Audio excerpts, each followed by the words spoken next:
topic today is job creation and entrepreneurship in the digital economy. And I just want to give you a rationale in 2 minutes on why we have decided to organize this session. When we speak about the digital economy, there is often a focus on how can we support young people to access jobs, to access the right skills they need, to help them transition to jobs.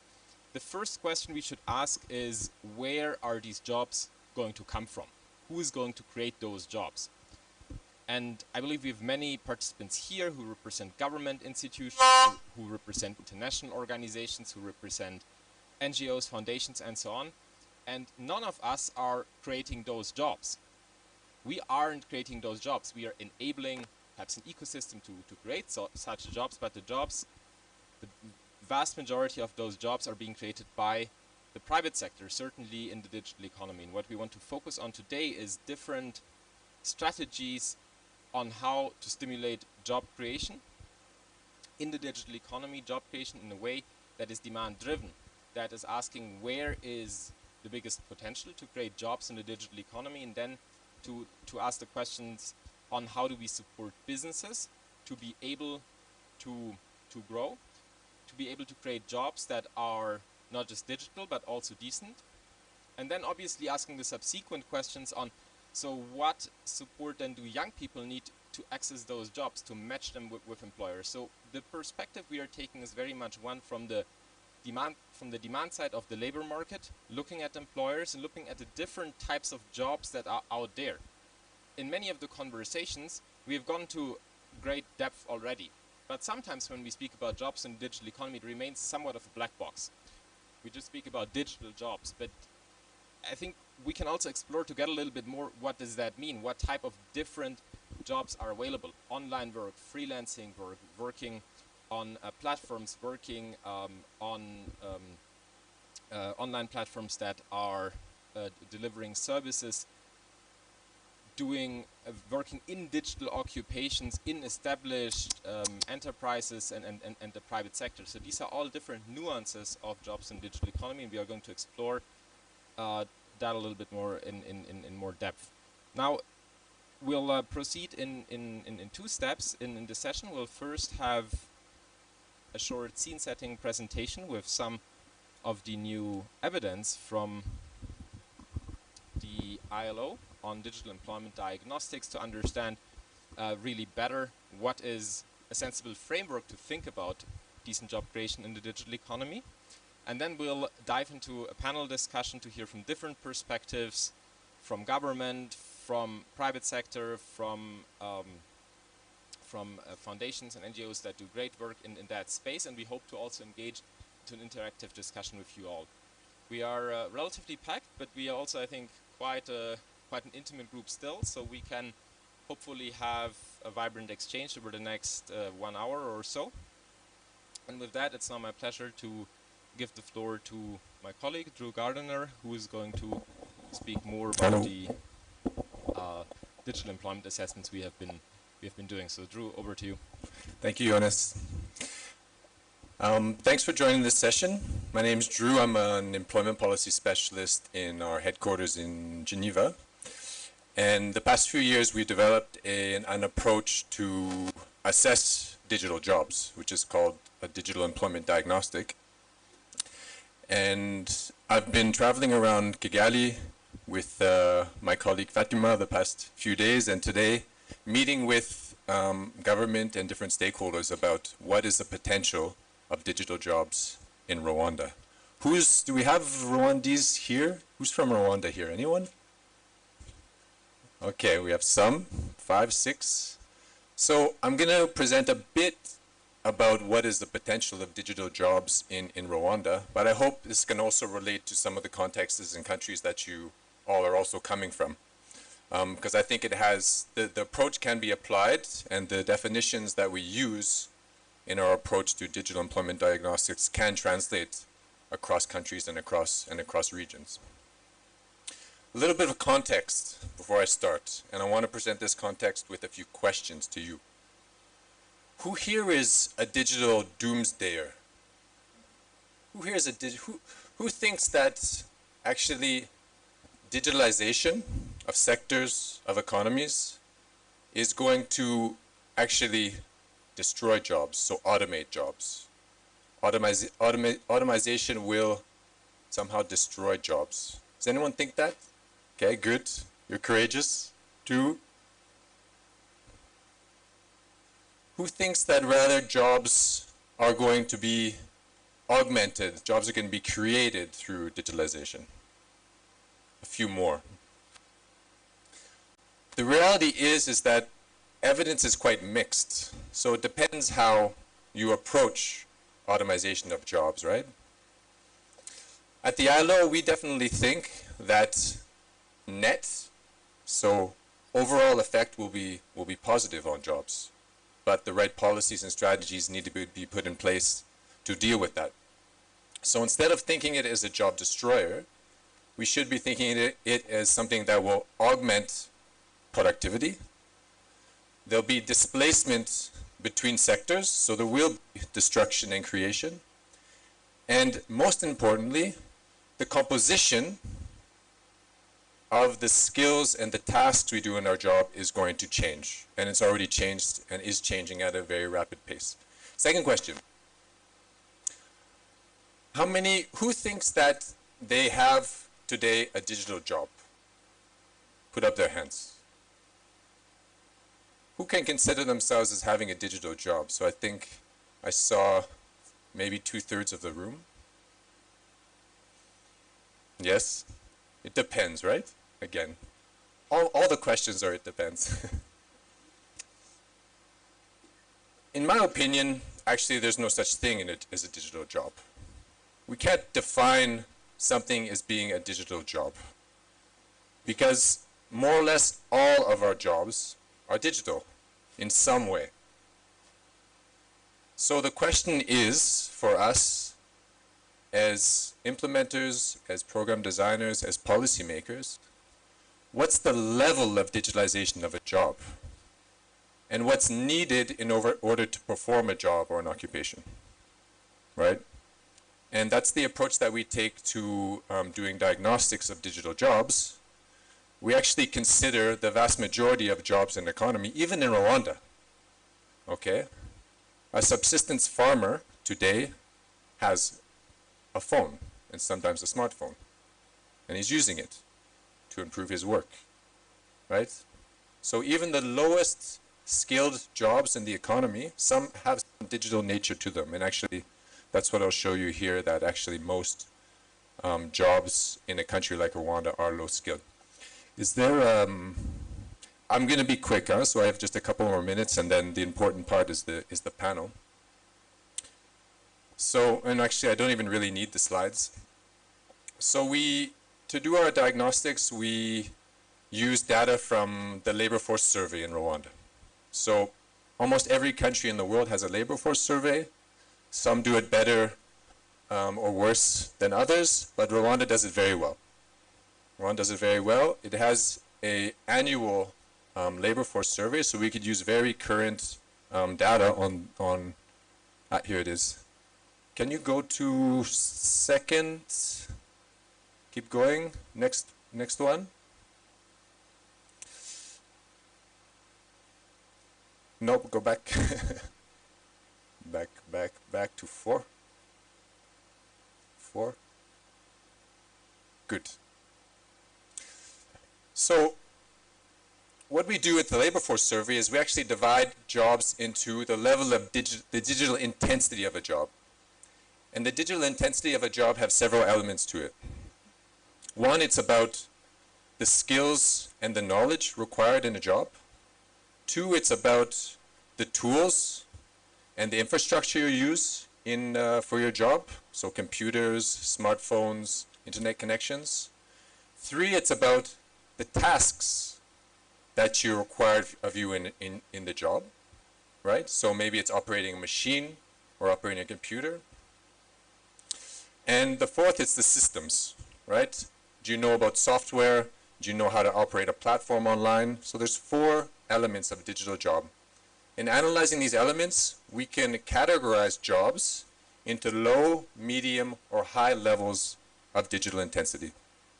So this is the this is the digital composition of jobs in Rwanda. So the majority of them, as you say, have a low digital intensity. So around 70% of the jobs. So these are mainly in what sector? So a lot in agriculture, although those of you that know labor statistics, subsistence workers are not considered as part of the labor force. These are also maybe shopkeepers, right? These might be actually kind of street or service workers as well. So the vast majority are low level. But as you can see, there's some transition to medium and higher levels of intensity of jobs. So this shows us that there is some potential to grow these sectors of jobs in Rwanda. Can you go to the next one, please? So again, we look at the broad economic sectors, economic activity in Rwanda, so divided into agriculture, construction, market service, industrial sectors, manufacturing, and non-market services. So you see some aggregation of digital intensity requirements across the sectors, right? As I said, agriculture has very high levels of low digital intensity jobs. Non-market services, so you can see there's some more variation. These are mainly government jobs. These are mainly government jobs which are there. Next one, please. So this might be a little bit surprising for some of you, but there is some gender parity in digital jobs in Rwanda, right? So there's almost actually 50%, or I think it's at 43% of females in digital jobs, and 57% of males in digital jobs. Next one, please. And finally, where are these jobs? Those of you that don't know Rwanda, you won't be able to relate to this, but look at Kigali. Look at Kigali.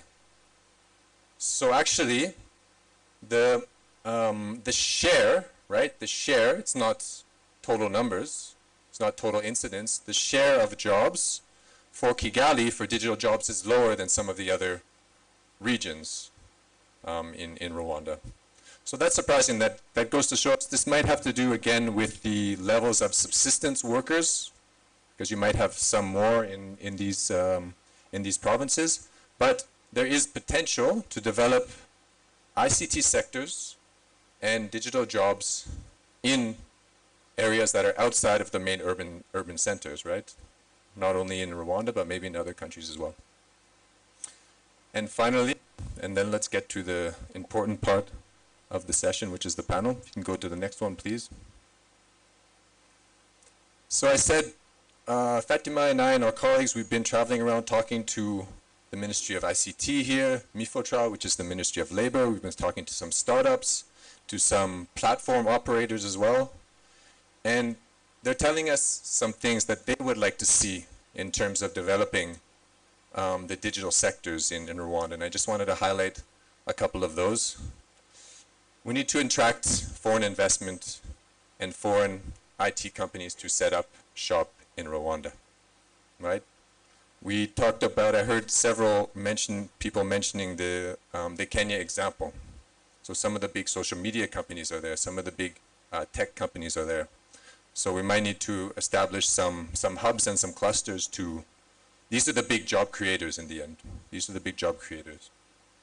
So research and development for artificial intelligence, in developing more platforms. These are important parts, but it requires investment in research and development. And particularly public money, especially for startups and new entrepreneurs, right? Let's give these innovative ideas some breaks from government. And then finally, there's a big debate about what type of regulation and policy do we actually need, right? Entrepreneurs don't really like strict policy and regulation. So the question is, what is the mix? And there's this idea of a sandbox, right? Can we set up maybe some hubs to test out some policy solutions from strict, maybe regulation, because we know that for things like data and privacy, we might need some strict stuff, but to encourage job creation and encourage investment, we might need some more policy, flexible policy solutions. So I hope that's a good kind of taster of what's to come, and I'm very excited to listen to the panelists, and I pass it back over to you, Jonas. Drew, thank you very much. Let's put together our hands for Drew. Thank you. And yeah, do take a seat. So I'm now inviting all the panelists up to stage. I'll then do a quick introduction. So all the panelists, please do join us on stage.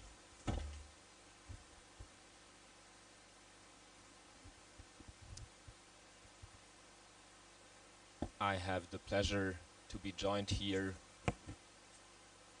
with 5 distinguished panelists.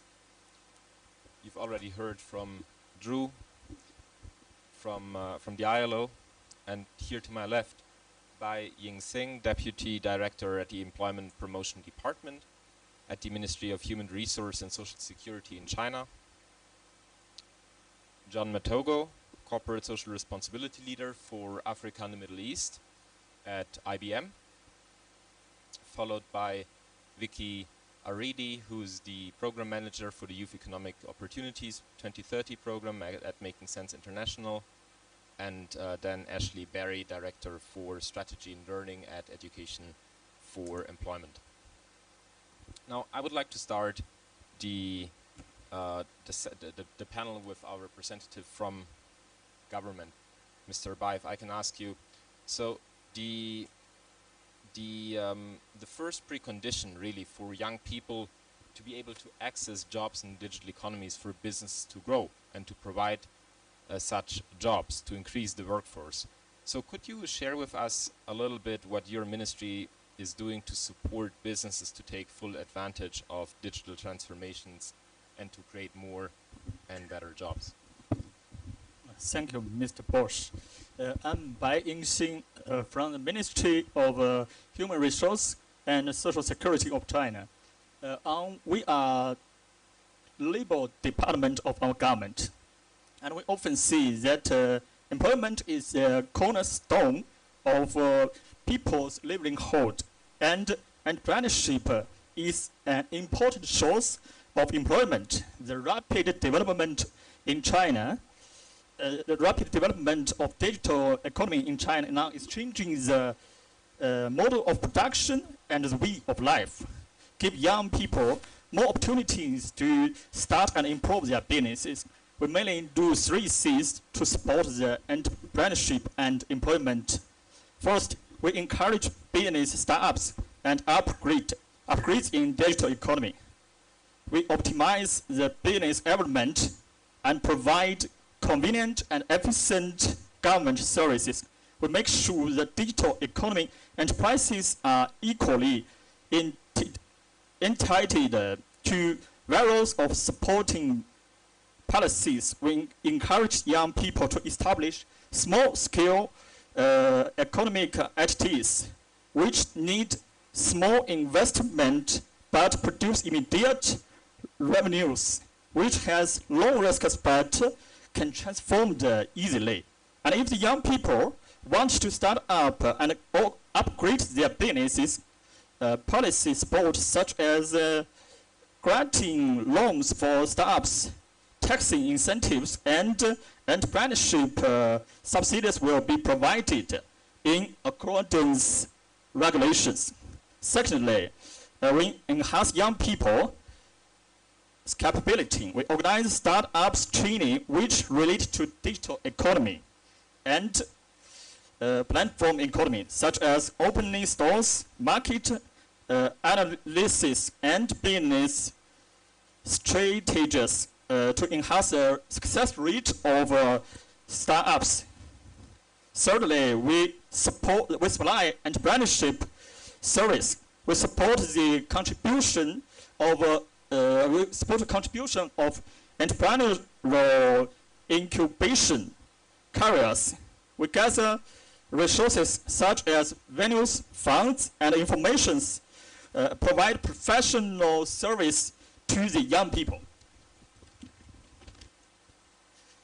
and we organize entrepreneurship competitions and other activities to build platforms for young people to exchange experiences and ideas, showcase achievement, and to search partners.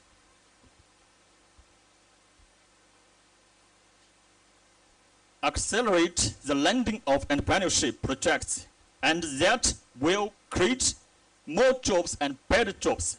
Through unremitting efforts, more and more young people start up on the internet platform like Alibaba and Jingdong and TikTok.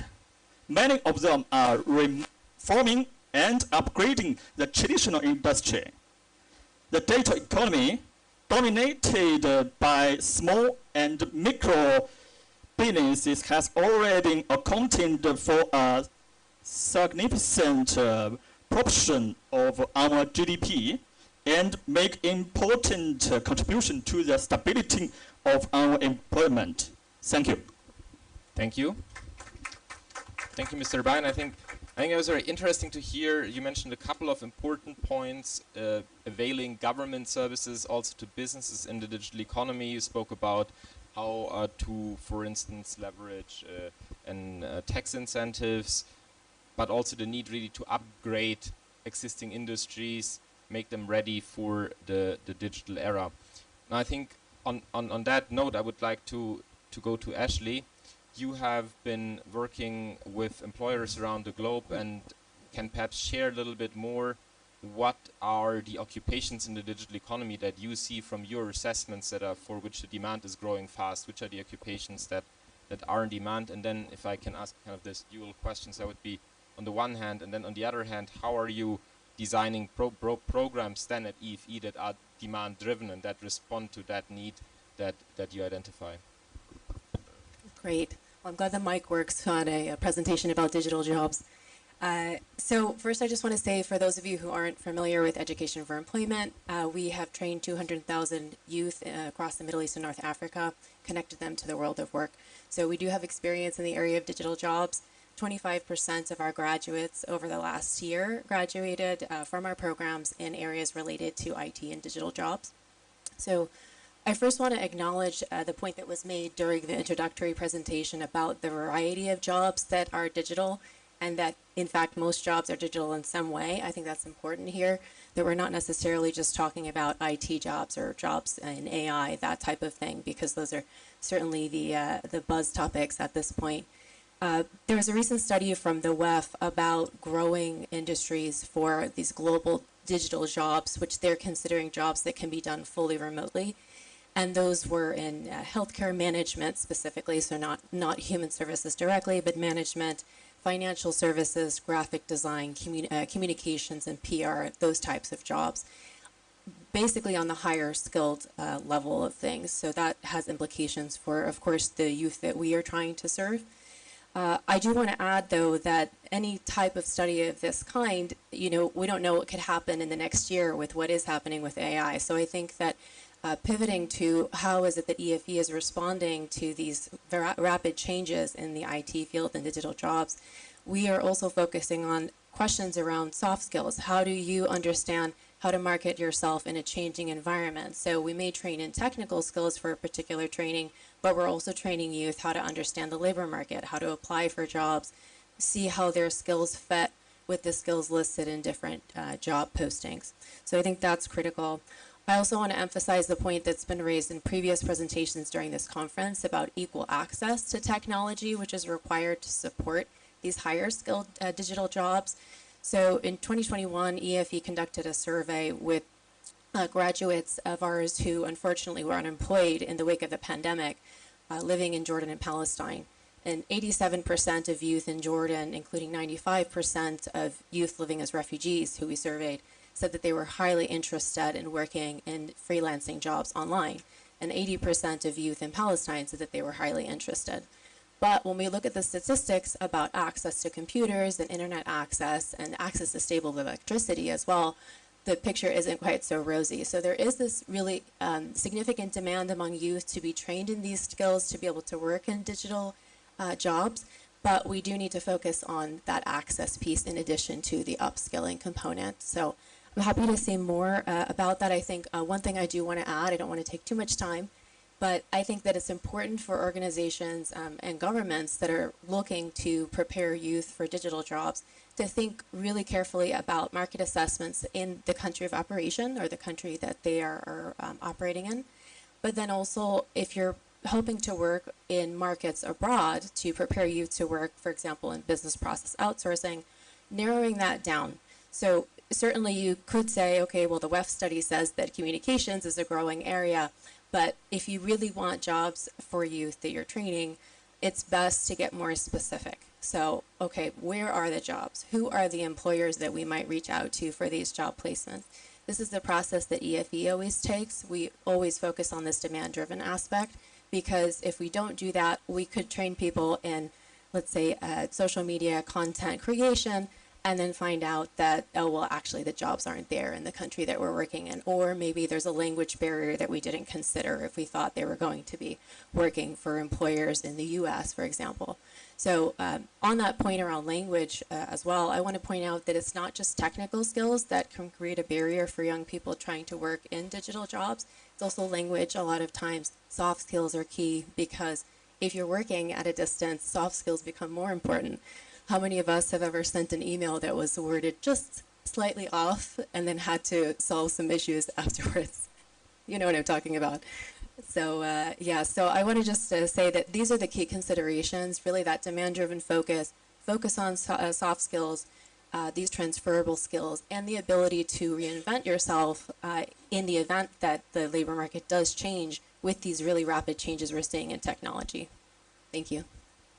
Thanks a lot, Ashley. I think that's great. One thing you mentioned is freelancing. You mentioned different types of digital jobs, spoke about jobs can be fully performed remotely, healthcare professions on, but then also freelancing is and those jobs could be performed as a freelancer, but also working full-time for a firm, right? So what I would like to do now, bringing in Vicky into the conversation, is to focus a bit on that freelancing part.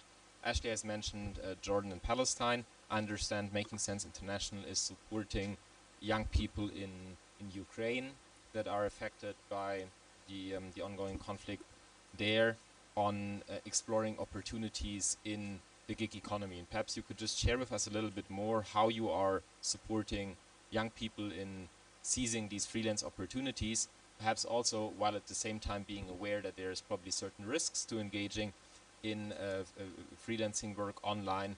So how do you make sure that, you know, one, there is actually jobs available for them online, and how do you accompany them on this journey to be an online freelancer? Thank you. Can you hear me? We All can. right. So to just introduce Making Sense International, we're an international development firm based in DC, really founded on the principles of social entrepreneurship, anchored in market-driven approaches and evidence approaches to support those most in need globally. And so in Ukraine, through the USAID-funded Unity project, what we're doing is really focusing on supporting young people to leverage the gig economy and also supporting youth enterprises in the digital economy. Now, I think it's important to give the context of Ukraine.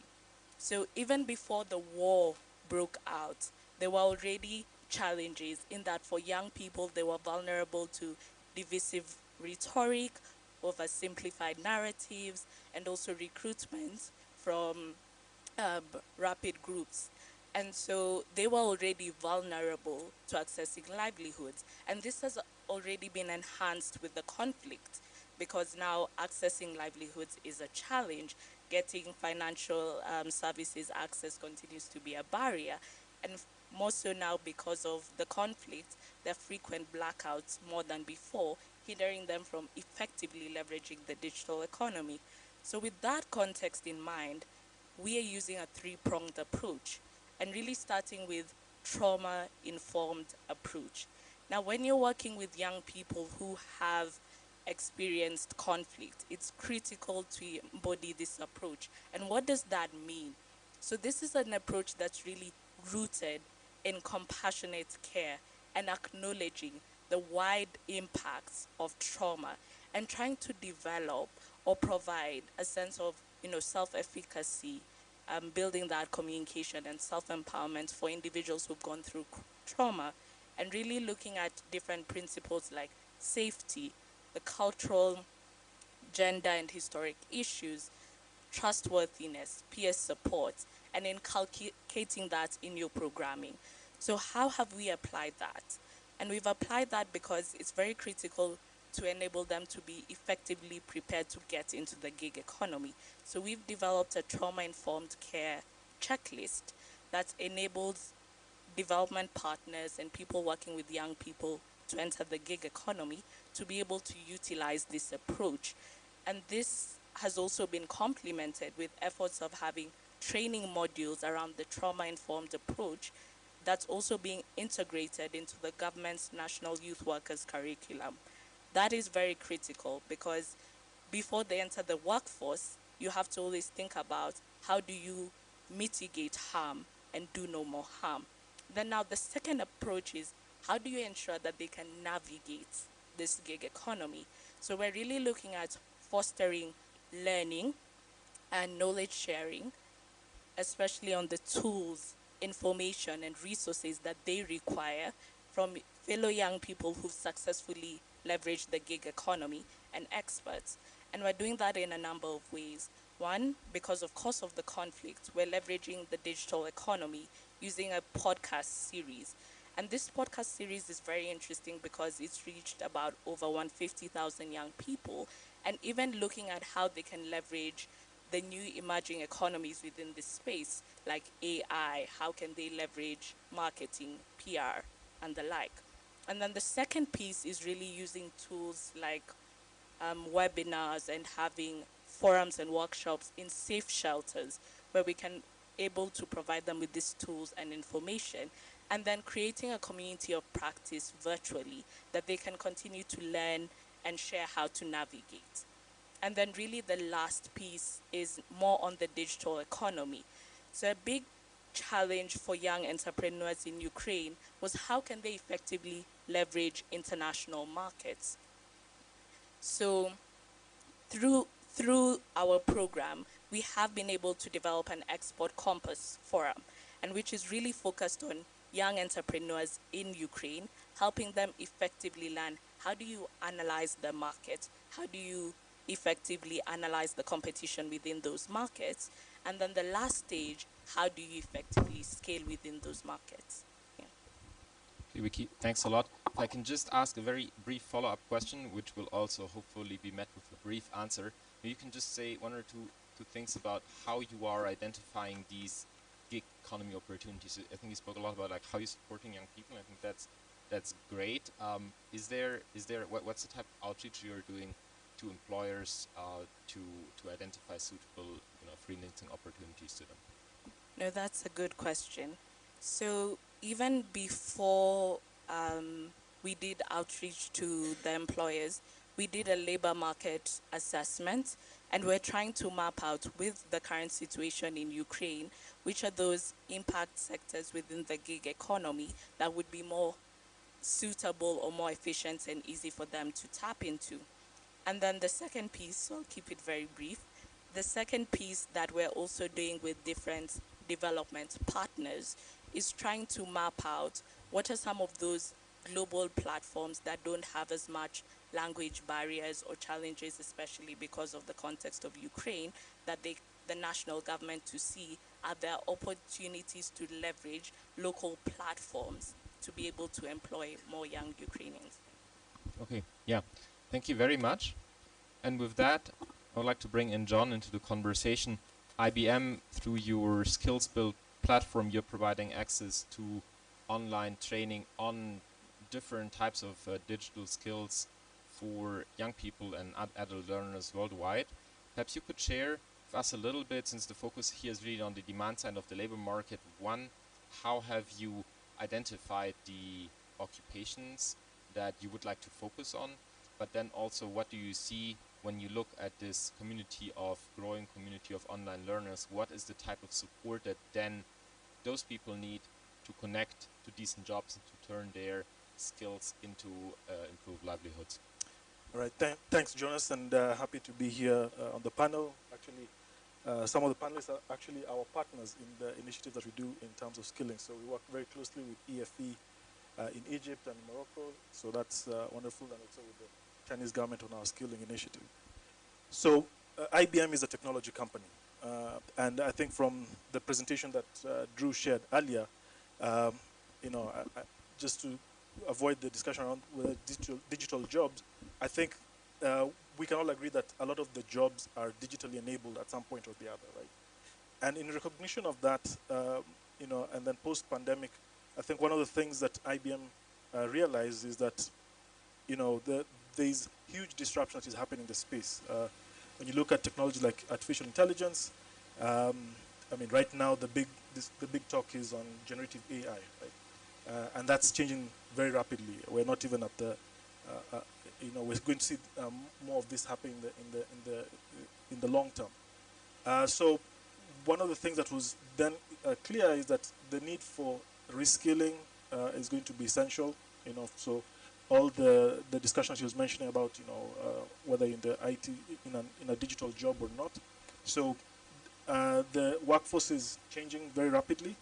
So our answer to this was the Skills Build learning program. So we are looking at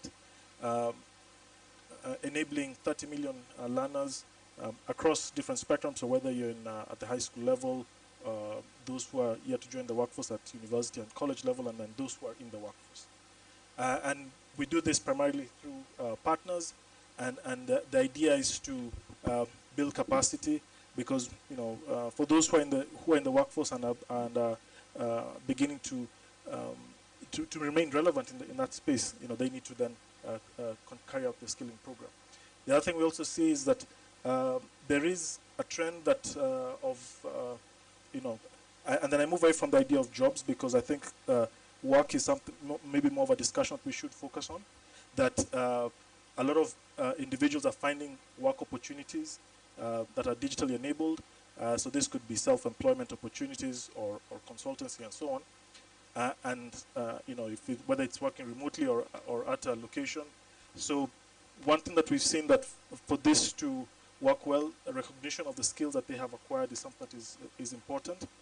And another thing is that a lot of this online or digital work opportunities end up being self-taught. So a lot of individuals either do self-learning of coding skills, or I think you talked about branding and advertising and you know, graphic design and so on.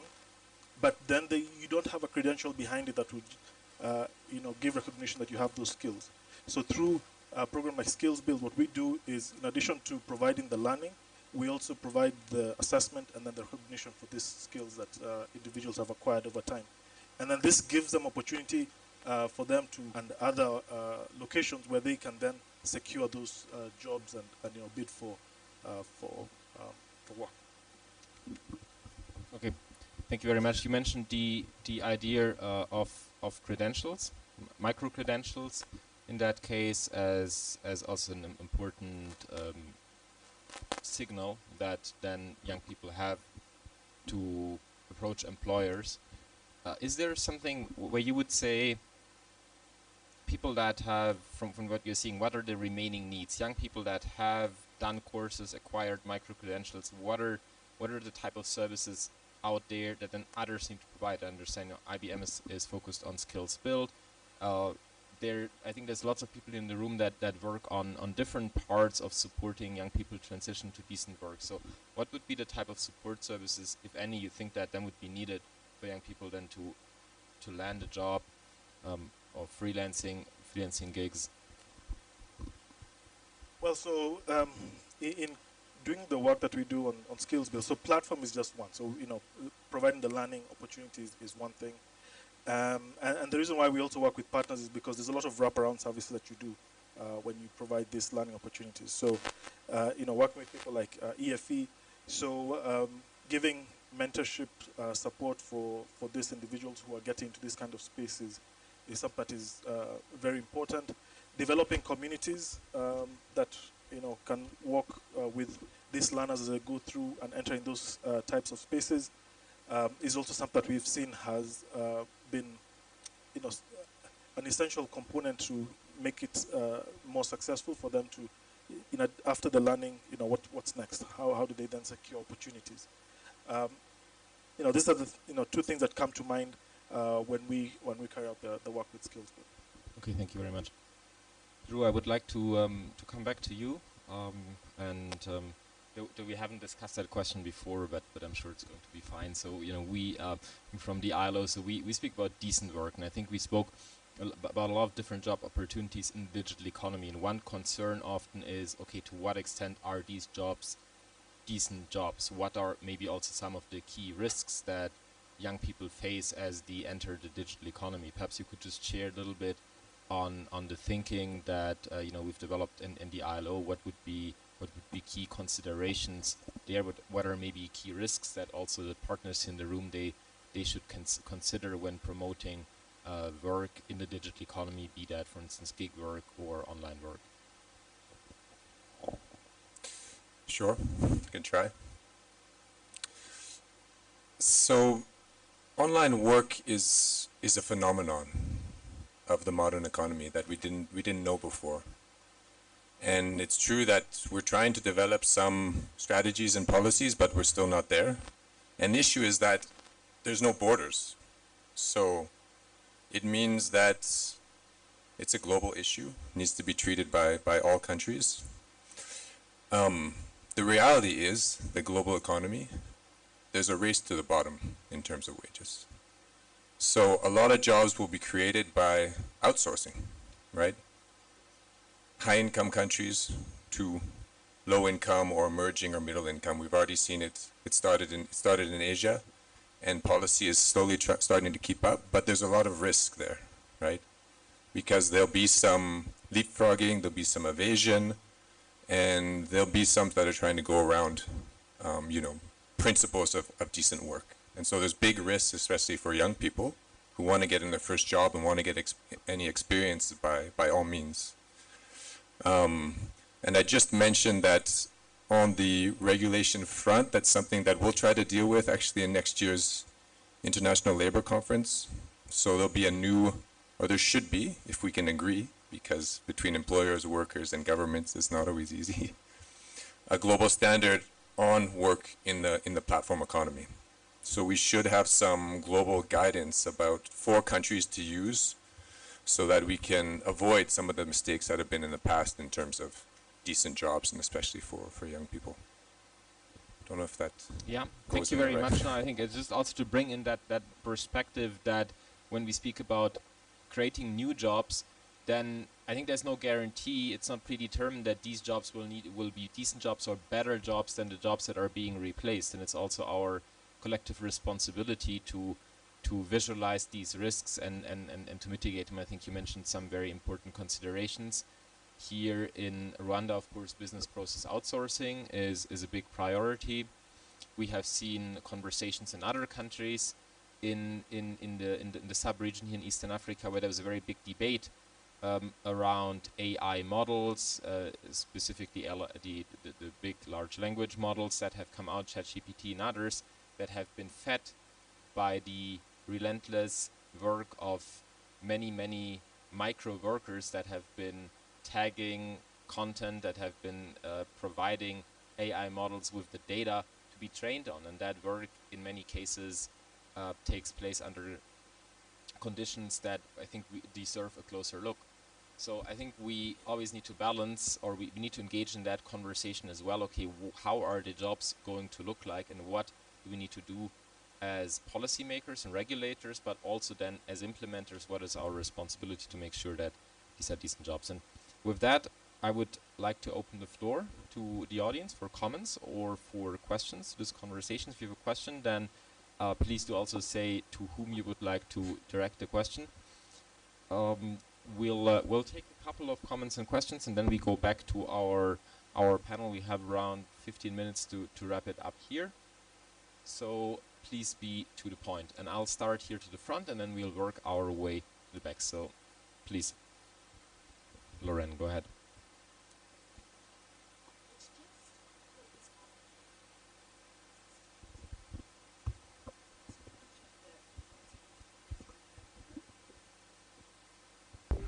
Oh, yeah.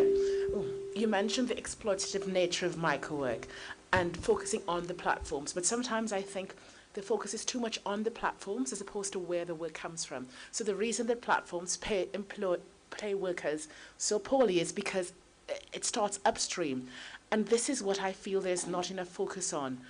We can't, the platforms are there to facilitate work, but the work comes from the big tech companies. So when OpenAI and all the other tech companies provide these tasks to the platform, the platforms then translate this, they take a cut because they're a business, but then they translate this into work for the workers. So I think we need to focus on the big tech companies and not, yes, the platforms, but the big tech companies much more. So comment about how the ILO is approaching that. Thank you.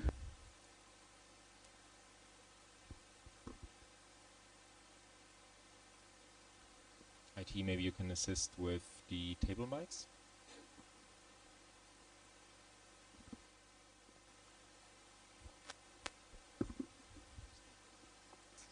This one. Yes. Your thoughts? I can ask. It's okay. Yeah. Hello. My name is Richard Umbina. I work with the World University Service of Canada back in Kenya, and we do work around economic inclusion and empowerment, specifically around digital skills and TVET. And my question goes to Ms. Andy, because I resonate what you are doing back in the countries you serve. So you've brought up a point around trauma-informed care, and this is a support service to the skills that you're offering. And back at our project, we have the psychosocial support that we offer to victims of torture and those who face trauma of some kind. And you realize that we do not prepare the participants to the expectations within the market. So today you're able to work online and you earn maybe some $2,000. Then there is a market shift. In the next 2 weeks you get nothing. So what happens to the expectations? How do they manage those expectations? And how have you been able to manage expectations of your participants within your project? Thank you. Iman.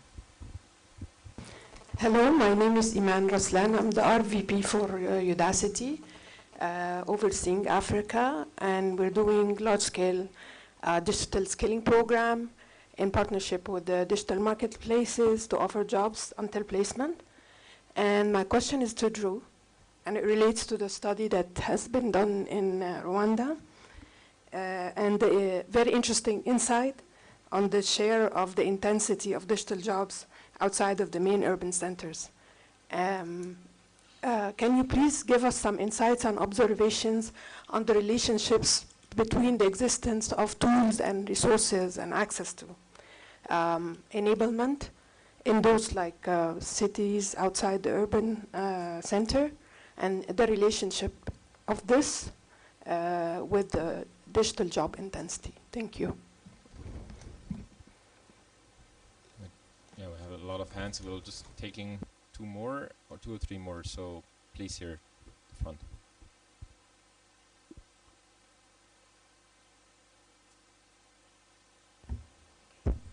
Thank you. My name is Janet from Uganda, Wezesha Impact in women empowerment, especially in the TVET spaces and out of community. So mine is just a quick, and it will go to Drew.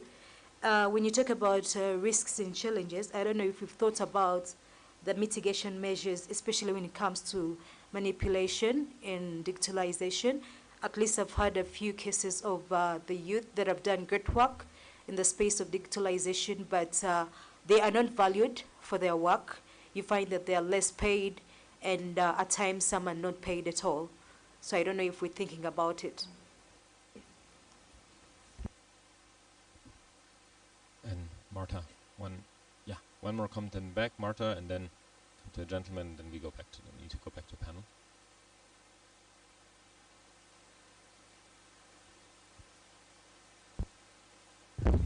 So my question goes to Drew, specifically about the assessment that was conducted in Rwanda, which is related to the question my sister mentioned, specifically the coverage and the province.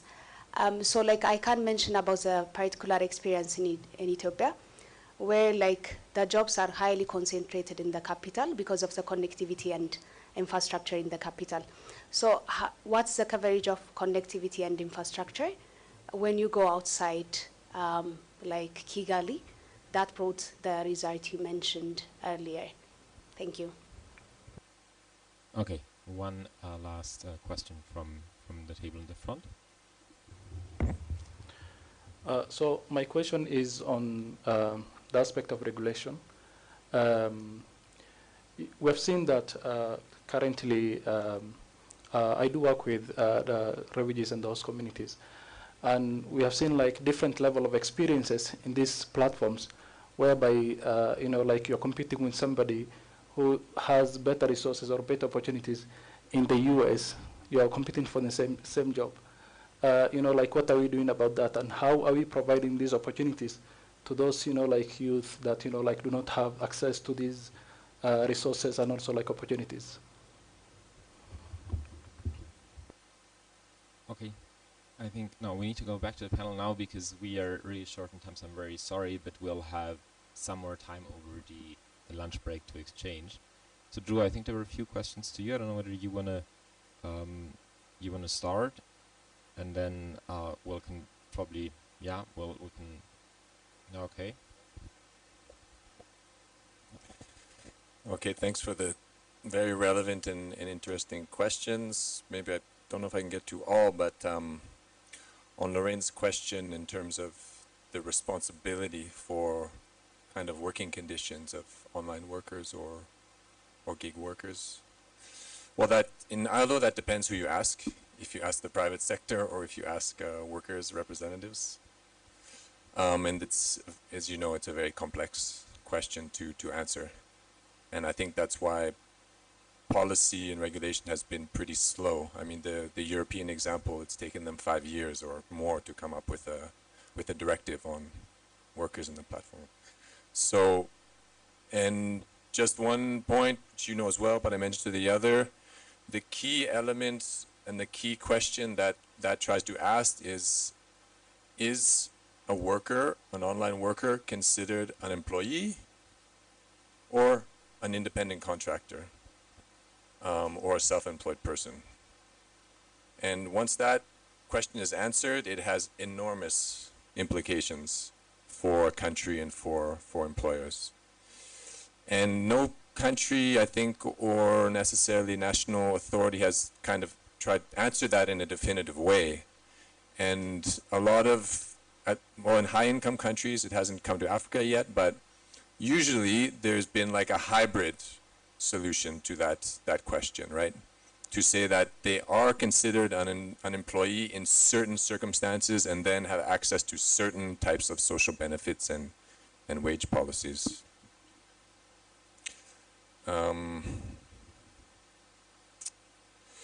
Yeah, there was a couple questions about tools and resources and how to deal with, you know, this issue that digitalization has not necessarily come to rural areas or agricultural areas.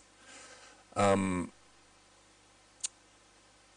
is somehow doing well in that area, to a certain extent, in terms of there is, you know, these digital centers and digital access in very actually remote communities, these ego centers, and also there's a lot of progress in remote areas also with e-government, and there's been lots of job opportunities created through this focus on e-government, you know, filling in for passport information, for tax, so there's big job creation potential there.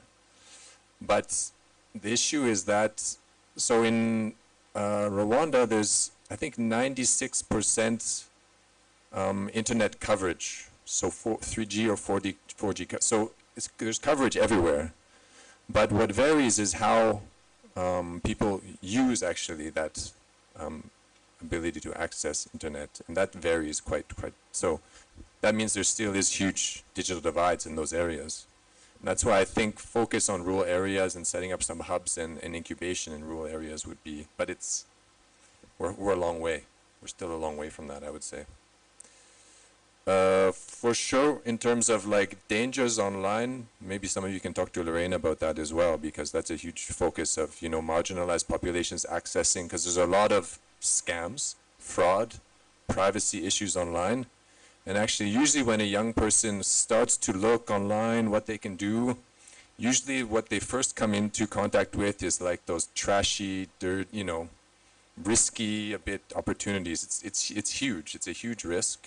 And I think there is some good initiatives on dealing with that. Or Ethiopia.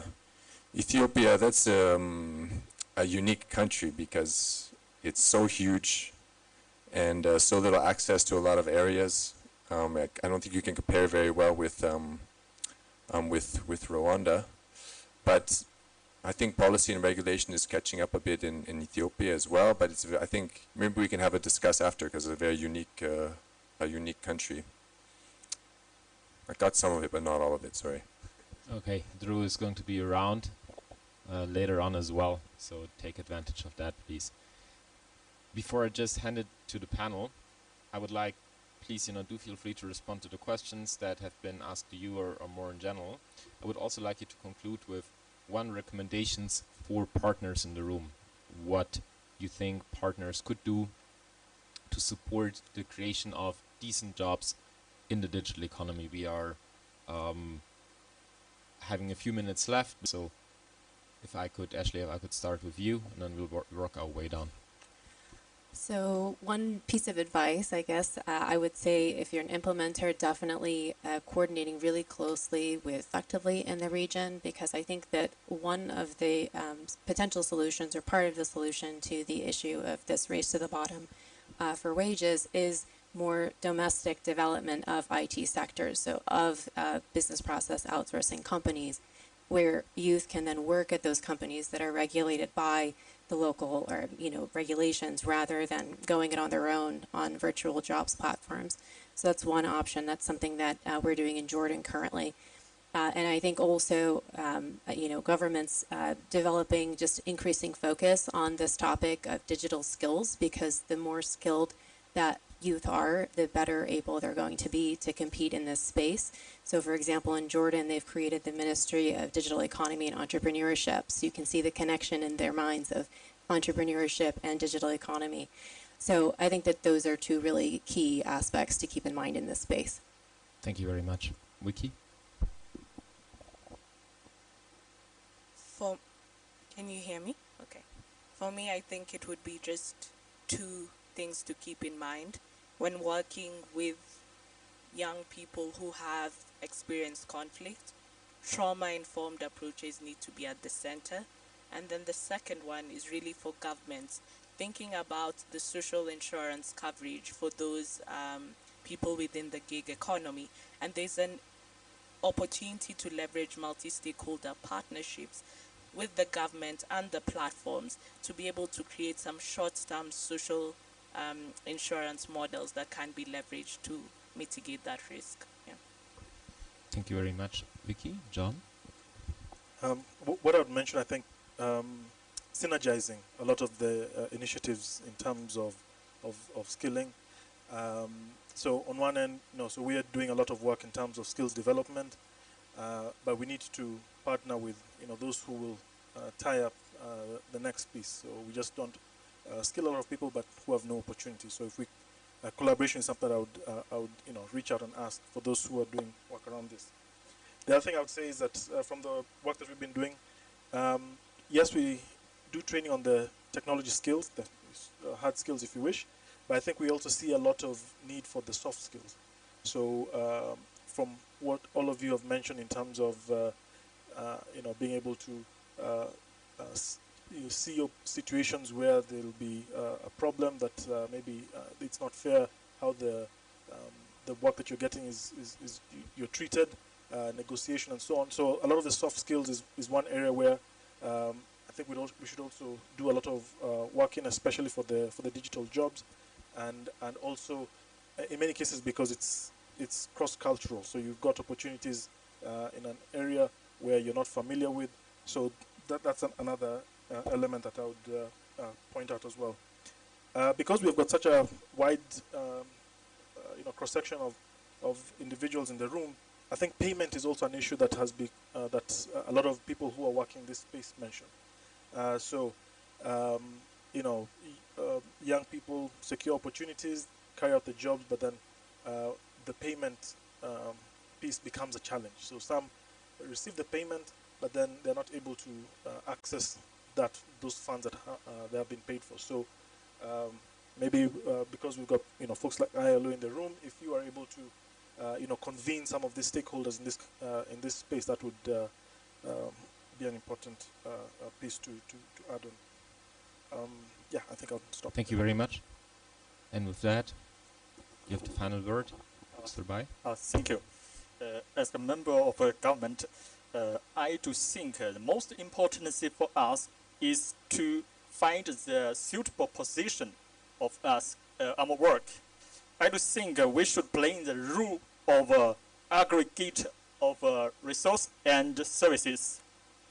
We are the servant of young people, and it's our duty to find what the young people need and where could we find the right people or right organizations who can supply the resources.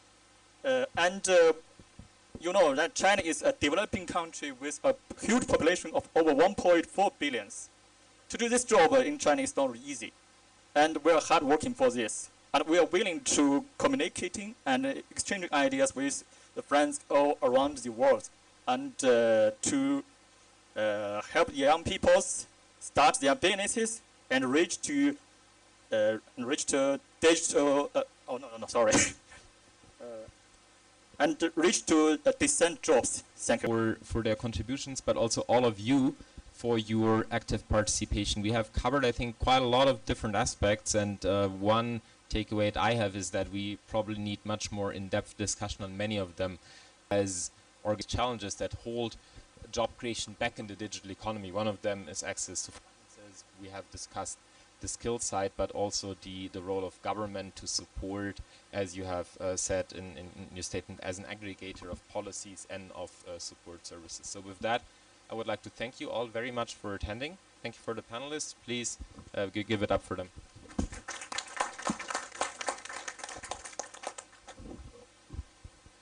I would also like you to inform that we are straight transitioning into another set of parallel sessions. And I just want to let you know which session is taking place in which room so that you can make informed decision. You obviously also have the program. So we have a session on integrating jobs and social protection policies and investing in green and digital economies, including on the global accelerator on jobs and social protection for just transitions, which is taking place in Kivu, the Kivu room, in the main room upstairs on the second floor right now. We'll have another session in the Mutara room, which is the other breakout room on the second floor, just next to the coffee break area, where we have been mingling over the past 2 days on empowering the future, green jobs for youth in a just transition. And then we will have here in this very room a session on green youth entrepreneurship. So I hope you'll enjoy the next set of breakout sessions. We'll afterwards then straight go to lunch and reconvene at 2 p.m. We'll reconvene at 2 p.m. for marketplace and a youth roundtable as per the program. So once again, thank you very much, and have a great continuation of the conference.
We're going to start anyways. Good morning, everyone. It's an honor to welcome you to our special session today. And for those who are new to Rwanda, shall I say Murakazaneza? Thank you for traveling all the way to come here. And I hope you're having a pleasant time and informative time in Rwanda. My name is Claire Wineza. I am the CEO of Resonate, and I'll be moderating the conversation today. Resonate is an organization that empowers women and girls to unlock their full potential. Together with our partner, we make sure that women and girls do not only have access to skills, resources, or education, but also they have the confidence, agency, and proactivity that they need to turn opportunities, skills into action. In today's session, we're going to discuss green job for youth, what works. We're going to learn from incredible leaders, experts from development-led initiative. They will share concrete examples, practical solutions, and what they've learned through the implementation of their program, which will explain the critical success factors for promoting green job for youth and providing a forward-looking perspective on factors that are needed to create better job for youth, but also improving livelihood. But before we start, or before I welcome our speakers today, I would like to welcome our key and special guests, someone who is really advocate for youth and women empowerment program in agriculture.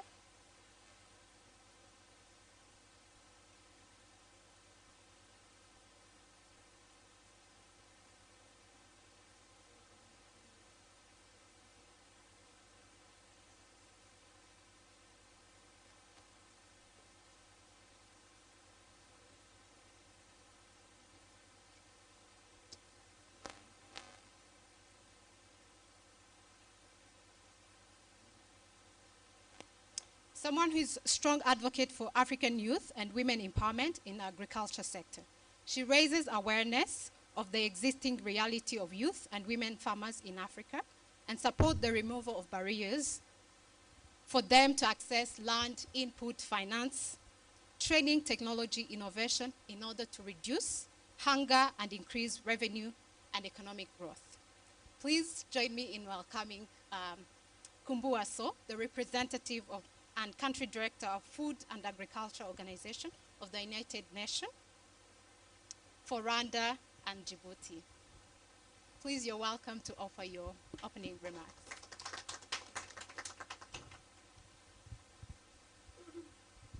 Thank you so very much and good morning.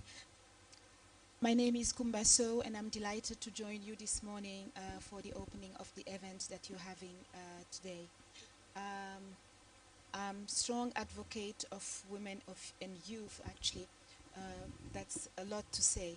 What I can say is that I have been inspired wherever I've been by youth, and they are the one pushing and supporting the work that we do, and particularly at FAO, where our own biggest focus is youth and women. I was given a few words that I'm going to read for you, but time to time I will get off the lines and tell you a bit of stories if possible. So, distinguished guest participants, development partners, youth entrepreneurs and representatives, dear colleagues who joined us, ladies and gentlemen, and youth in this room, I salute you all. It is a great pleasure for me to join you today as an FAO representative for Rwanda and Djibouti. I do extend my warmest greetings to everyone present here and those who are following us online. This session is on green jobs for youth, what works. It is also an opportunity to extend our appreciations to AGRA, that is a very strong partner to FAO, SNV and USAID for convening the session jointly with us. This global conference on decent job for youth, aptly themed Young, Green and Digital, underscores the efforts necessary for improving the lives of young people worldwide. It reminds us the pressing need to address the challenges of youth unemployment and underemployment, leveraging digitalization and our response to climate change in this pursuit. We must take advantage of the opportunities afforded by the transition towards a sustainable green economy that not only mitigates the effects of climate change, but also generates decent and green jobs, opportunities for our youth who account for the overwhelming majority of Africa's population. There is a saying that and he keeps saying it wherever I've met him talking about youth, is the President Adesina of the African Development Bank, that we should all keep in mind that 12 million young people are entering the labor market every year in Africa, 12 million every year. Ultimately, we should all have to contribute to making sure that they get a job or they create a job. But we have also to make sure that the jobs that they're going to create are green. Not only because they have to be green because of what we talk of climate change or what we are talking about in terms of mitigation, but because they will be at the front of adaptation. Adaptation can happen only if we go for innovative solutions. If we do use the most recent technologies in the agri-food systems, not only on farms, but off farm. We can think of research. It has to be green eventually. Seed production, it has to be green eventually. Production itself. But from the farm to the fork, as we say, all the jobs or all the products and services that one can find in the agri-food systems. Only youth are capable of doing that innovation. Only youth are capable of thinking of those new technologies and those innovations, those solutions that will be fast, but that will be sustainable. And that's why actually we have to capitalize on having them fully involved in the agri-food systems. Not only to give them jobs, but because they will be transforming those agri-food systems. Of course, climate change, and as I said, we have to mitigate, we have to adapt. And adaptation is necessary for those farmers who are suffering and getting the impact of climate change without necessarily creating it. The advocacy part of the discussion today would be, how do we make those funds that are today available in the climate change sector available for adaptation? We use a lot of money for mitigation, but adaptation is where the key thing is, and it's where youth, they can get resources that will allow them to create those innovations.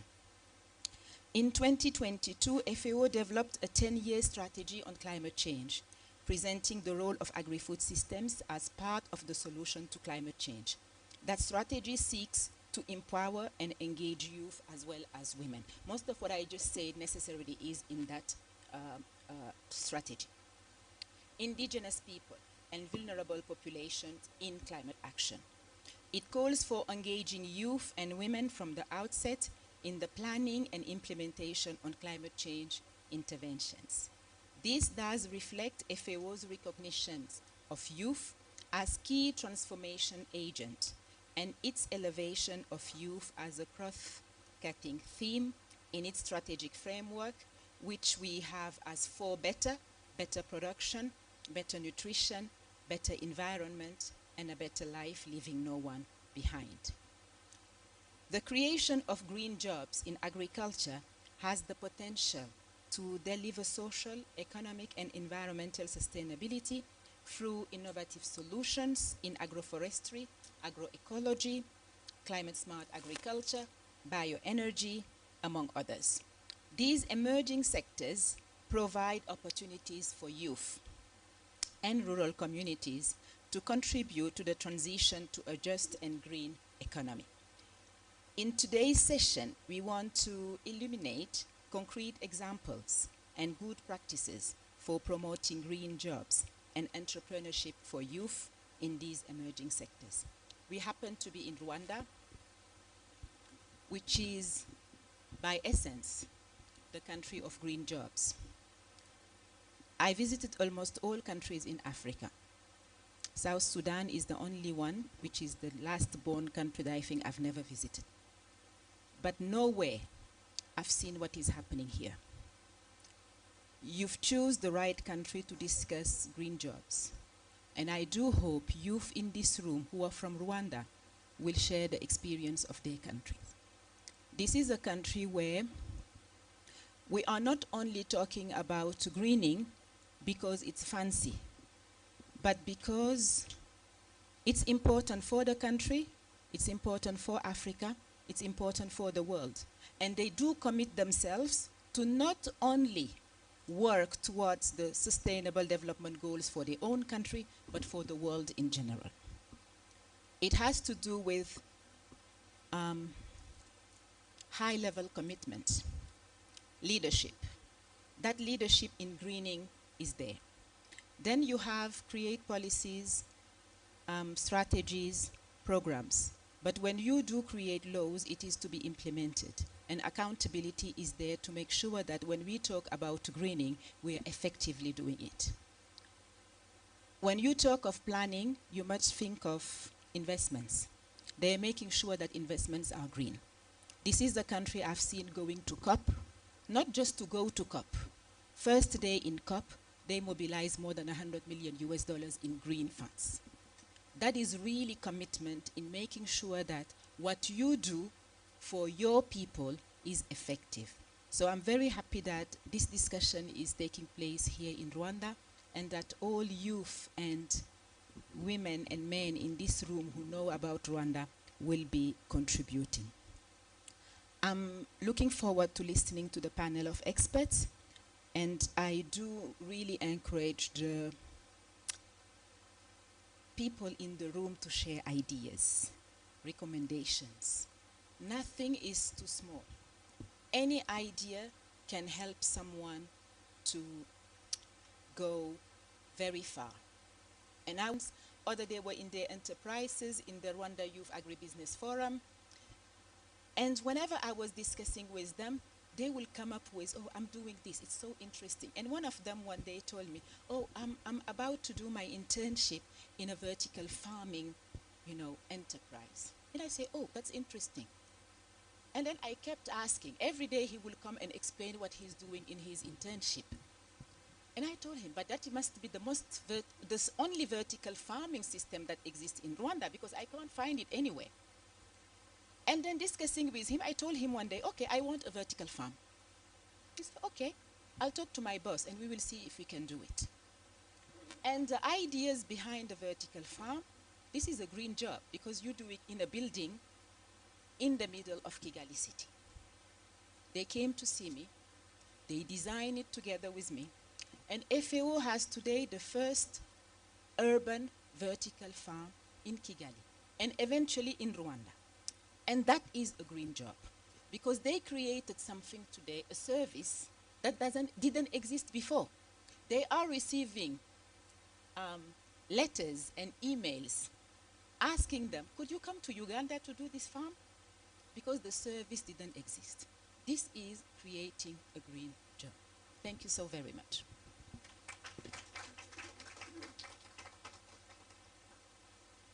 Thank you so much, Ms. Kumboa. Next, we're going to Kumba. Sorry. My apologies. Next, we're going to invite our panelists to have a conversation more, because we cannot talk about green job without talking about climate change. And we all know the impact of climate change, right?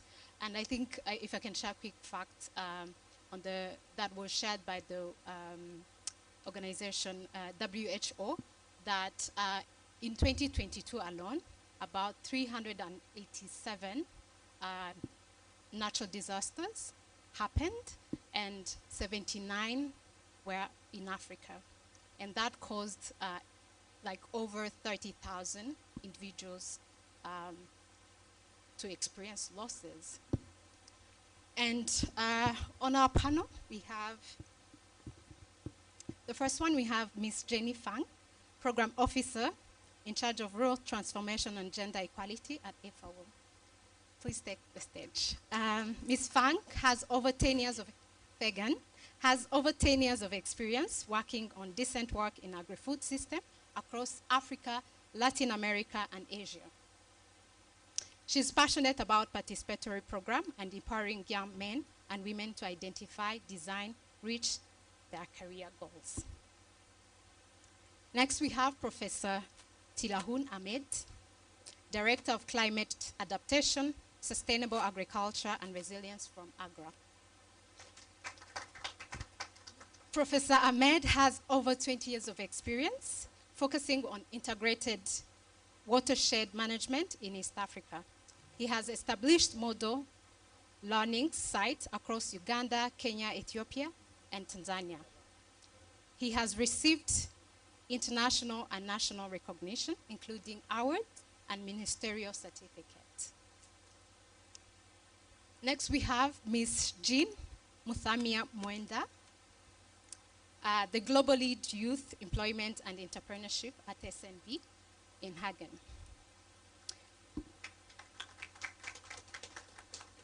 Ms. Jean has over 15 years of experience, drawn from Europe and Africa.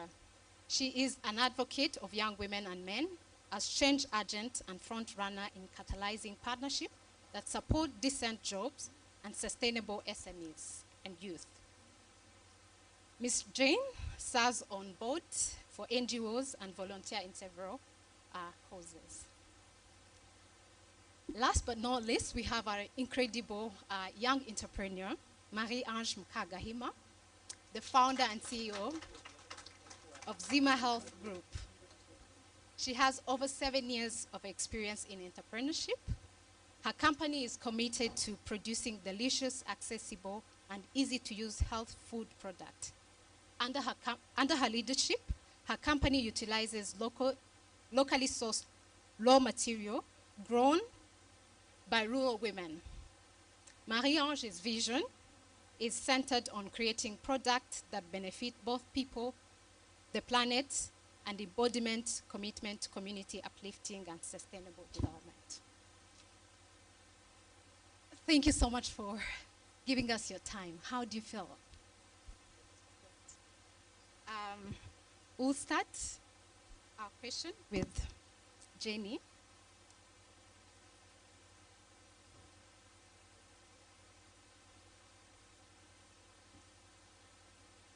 With Jessie, sorry.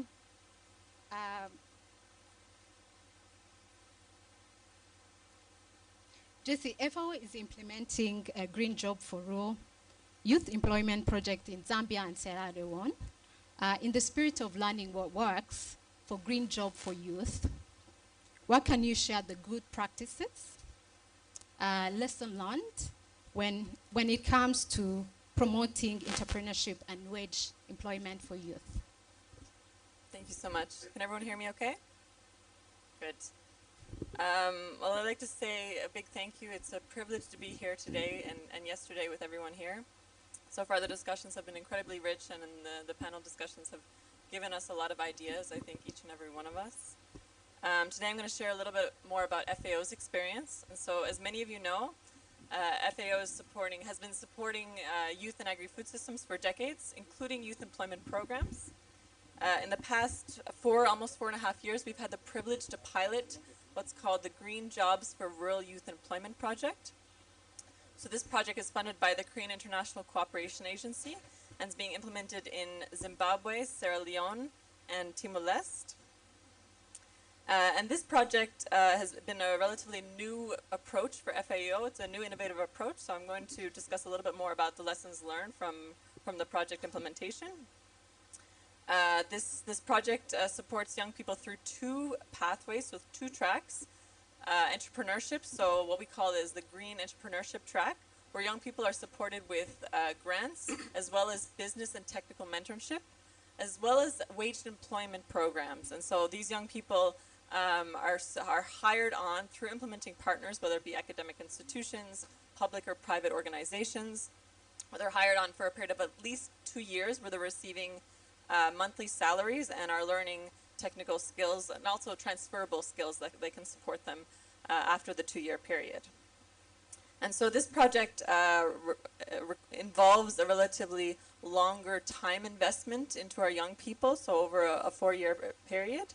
But it's yielded some important results, and there's 2 particular points I want to bring across today. And if there's time and the connection allows, I'll also be happy to show a quick video from one of our project sites.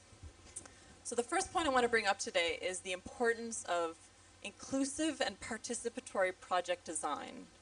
So in the Green Jobs for Rural Youth Employment Project, prior to getting into technical skills and employment options, we offer a soft skills training program.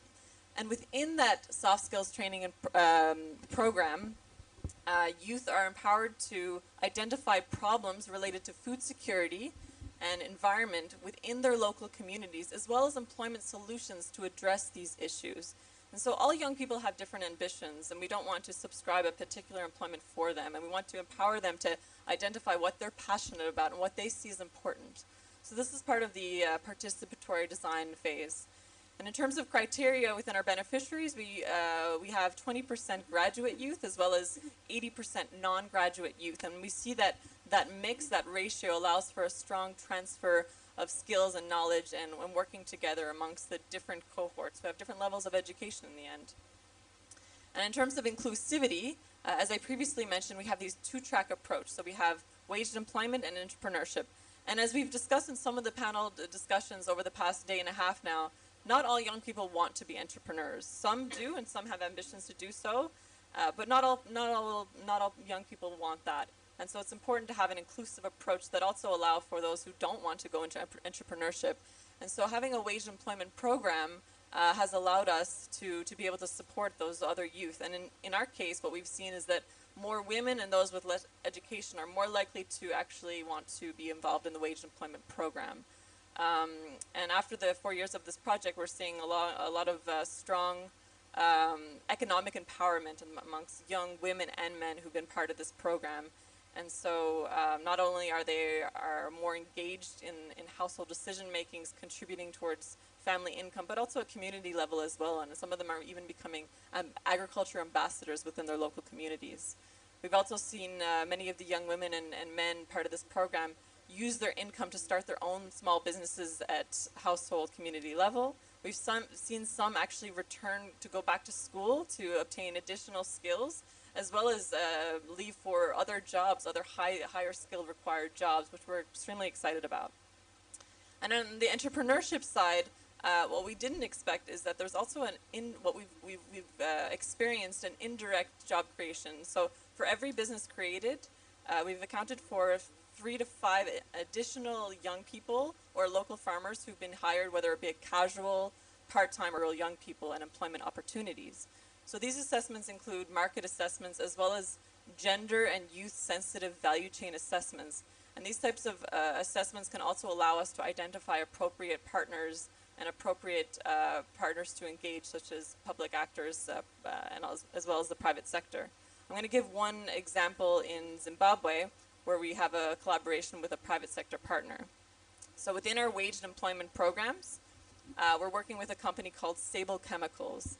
And Sable Chemicals is a relatively large-scale company nationwide working on the production of chemical fertilizers for agri-food systems. And so while collaborating with them, we've started a pilot initiative to test out the production of vermicompost production. And so our young people are hired on to this company, and they're responsible for gathering organic waste from local municipalities, setting up the structures, the infrastructures to set up vermicompost production, procure that into organic compost production, as well as sell it to the local markets. And so this was the test to see first whether there would be a demand from local farmers, whether this initiative would work, and we've seen that it has. There is a demand, not just in the municipal level, but also across the country for more and more farmers to want to buy this organic compost production, also for certification reasons. And so now the program is closing, and all of the youth that are involved in this program are now being hired full-time with the company. We've also been able to provide decent working conditions. So we have contracts with every single one of these young people where they receive maternity, paternity leave. We stipulate all of these decent working components within the contracts. They also are provided with transport services, lunch provision, etc. So the decent work element is strongly brought into all of these partnerships, whether it be with academic institutions, private sector, etc. And so not only in this example are we seeing green job creation and livelihood opportunities for young people, but we're also seeing a traditional chemical fertilizer company also branch out to organic compost production in order to be able to support more green practices both locally and across the country. So those are two main points that I want to bring to the table today, and thank you so much. I think we can quickly show a video from our project site if, okay, at the end. At the end, when we have time. Thank you so much, Jessie, for all the intervention. Involving youth, also helping them, telling them, go be an entrepreneur or start a job. Next, we move to Professor Ahmed. You have an extensive experience, and AGRA is also, AGRA's vision is to feed, is to make Africa move from feeding, moving from survival to actually feeding the rest of the world. What are the best practices within climate change and adaptation that can promote job opportunity for young people that you would like to share with our audience? Yeah, good morning, colleagues. Thank you for the opportunity. I feel very young by being here among the young people.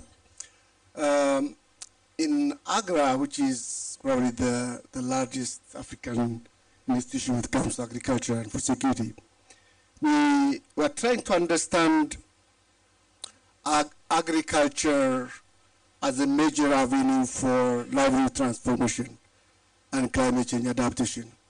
So whatever we do in AGRA has to address three things.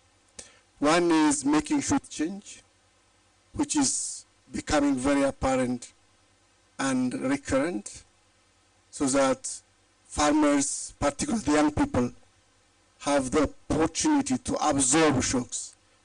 I would like in their store, they should have more money in their accounts.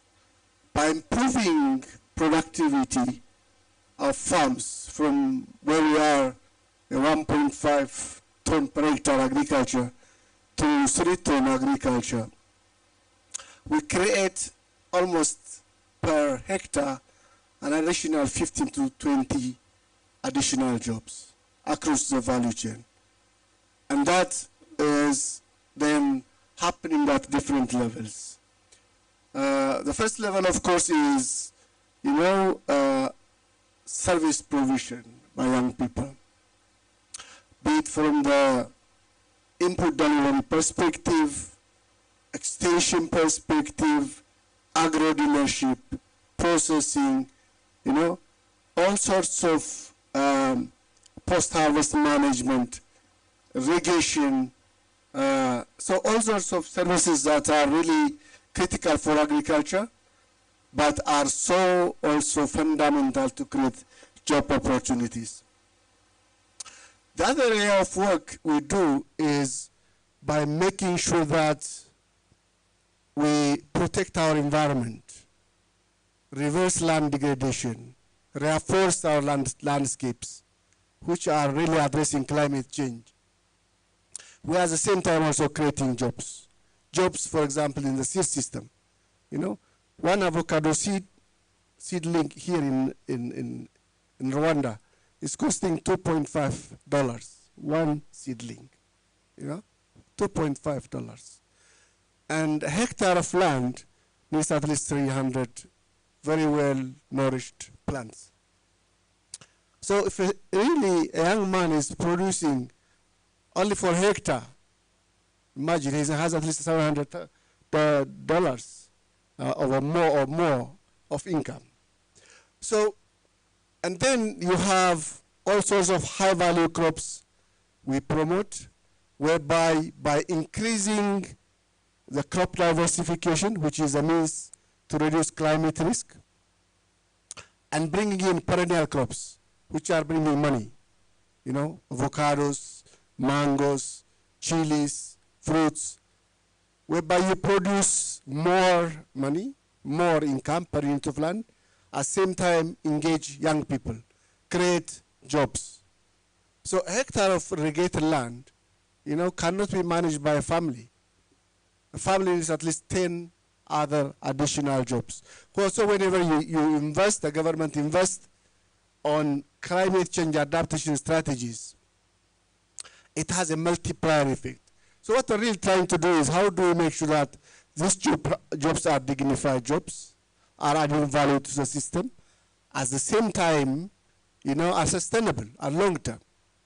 You know, I was listening to some of the presentations people say, even today in the morning, a year after the program is over, then people start to lose jobs.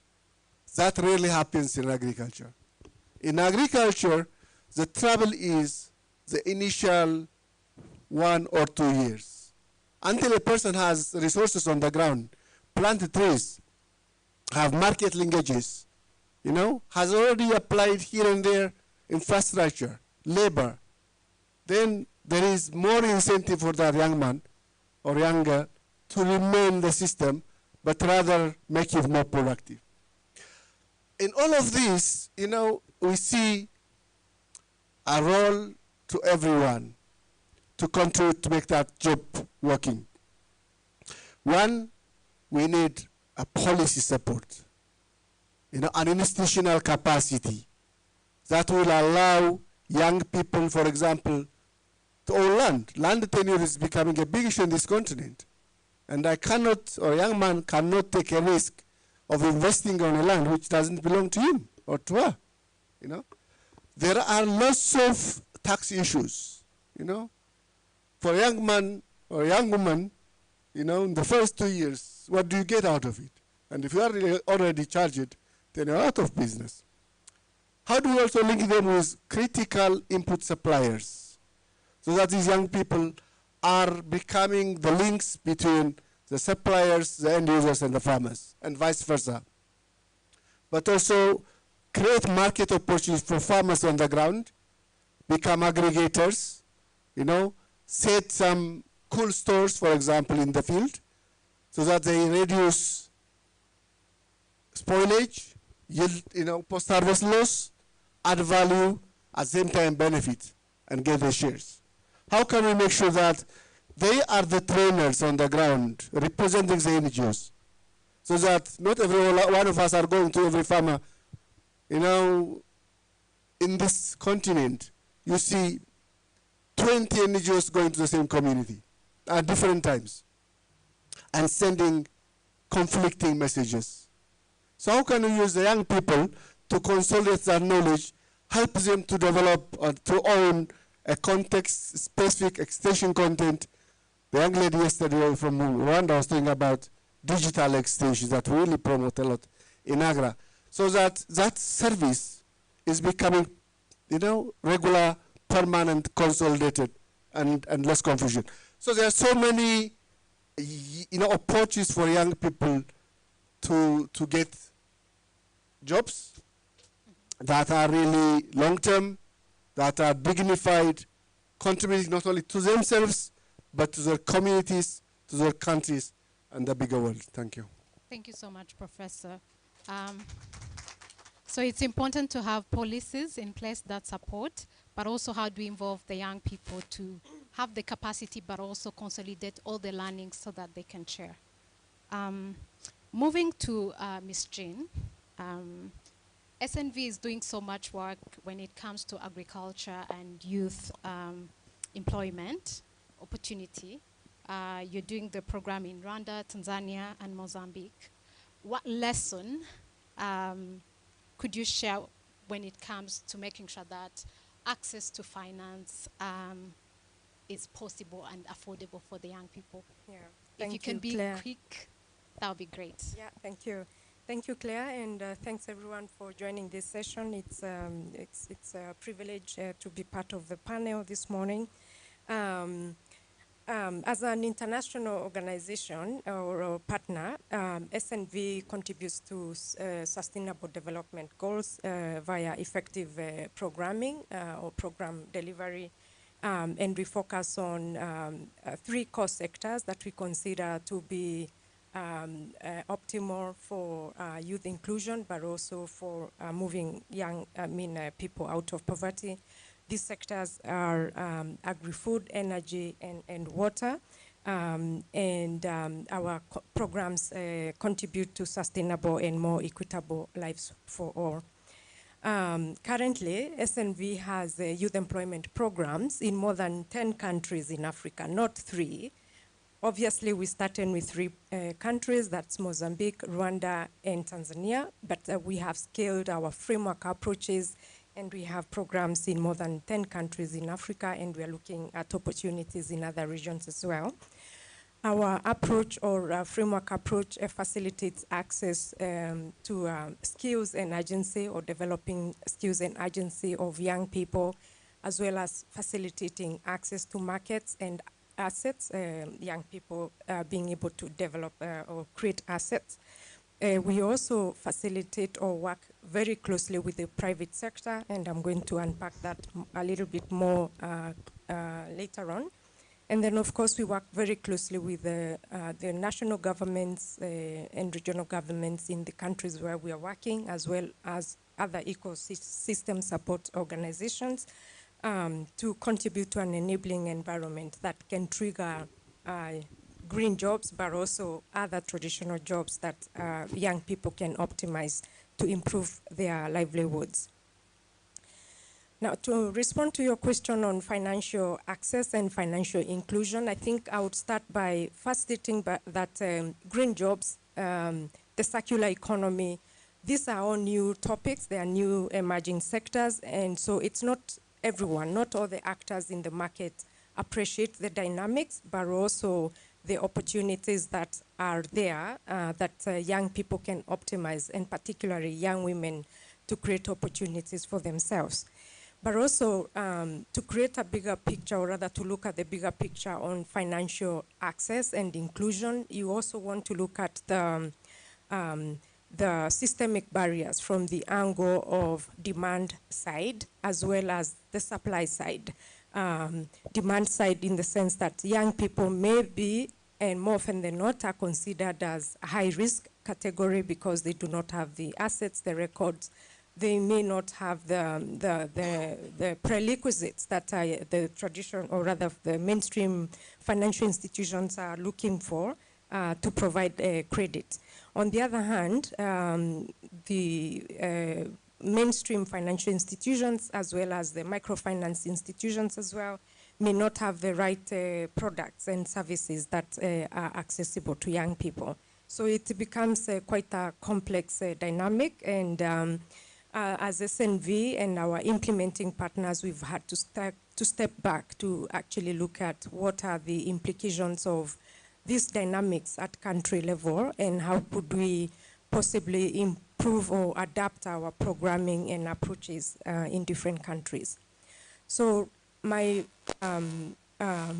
the lessons I'm going to share, our good practices, will border on 2 things. One is looking at the systemic side of things, or market systems side of things, so that we are first appreciating the systemic barriers that are hindering young people from venturing into the world of work, but also starting sustainable enterprises.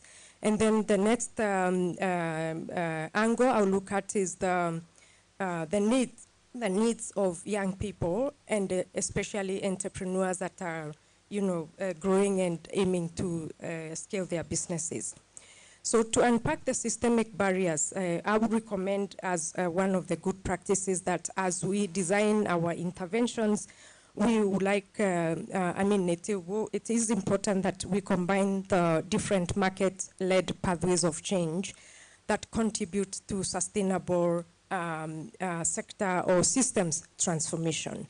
In this case, I'm looking at 4 pathways of change, and this encompass skills and agency of young people, initial facilitating access.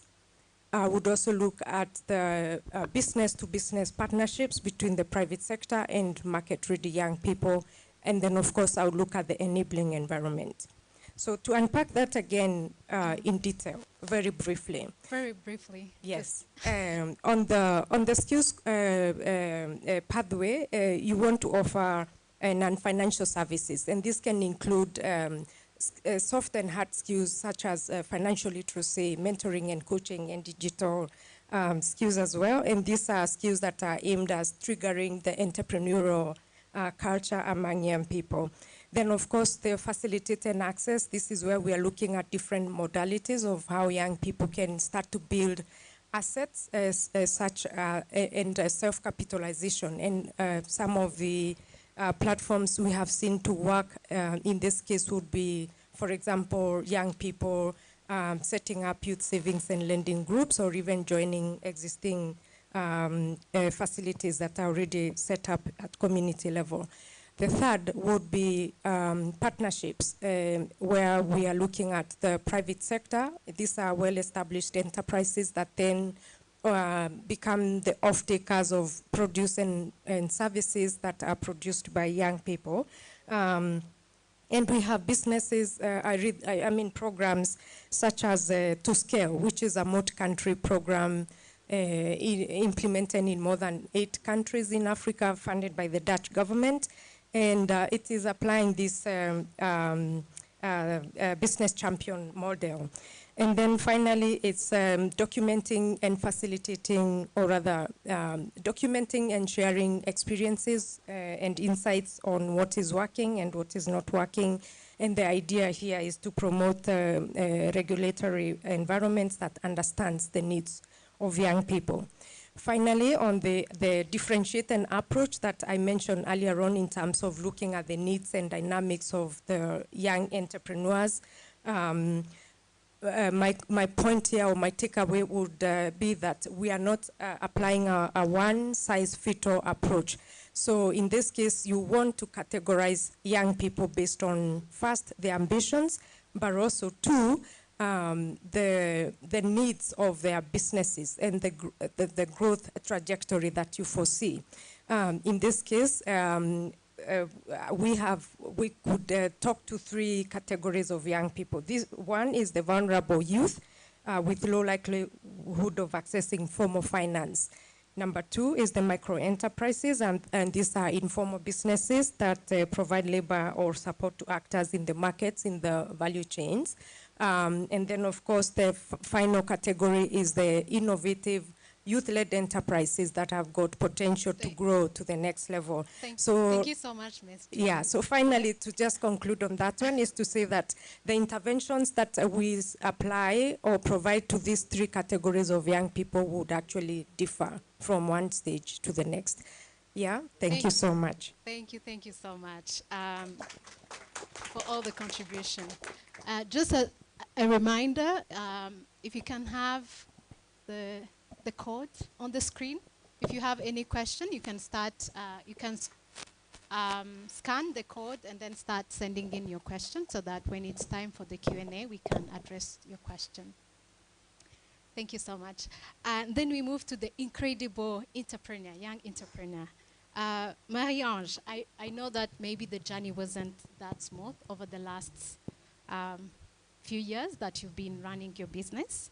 Again, in fewer words, what was your experience, and what kind of lesson did you learn, and what could you share with either the development partner, with government, or with anyone who wants to venture into entrepreneurship?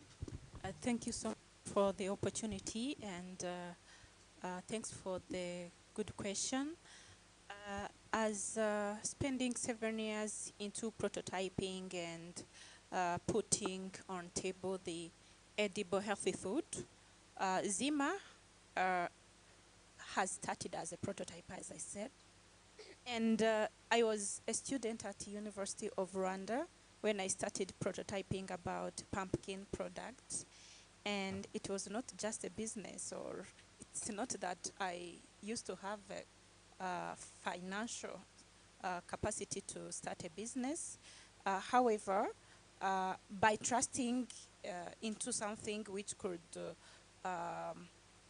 sustainable product, I just brought on the Rwandan market edible food that could be not only brought on today, but expecting to be there on 10 years and more. So our company, Zima Healthy Food, is making extra virgin oils out of palm seed. And for this year, we have started even making extra virgin avocados. If you buy from different supermarkets, we see brand Zima. And not only that, but also we made roasted pumpkin seed, pumpkin cookies, chia seed and everything. And all those products we are investing in are the natural products produced by Rwandan smallholder farmers. This is the decision we made regarding to the way we want to contribute to our local communities, not starting by the urban, but starting by our rural farmers. Because we used to know that in our country, when you used to say a farmer, it seems like it was an opposite or of poverty, because our farmers didn't used to be well financially stable. However, it's not their mistake. It's a mistake of, maybe should I say, like the system which was not favoring them to their product accessing the market, or at least having the stable market. So investing into producing those healthy food, I was aiming by solving the post-harvest issue, but also providing the sustainable market and income to the rural farmers, starting from where we have been grown. So currently we work with different farmers.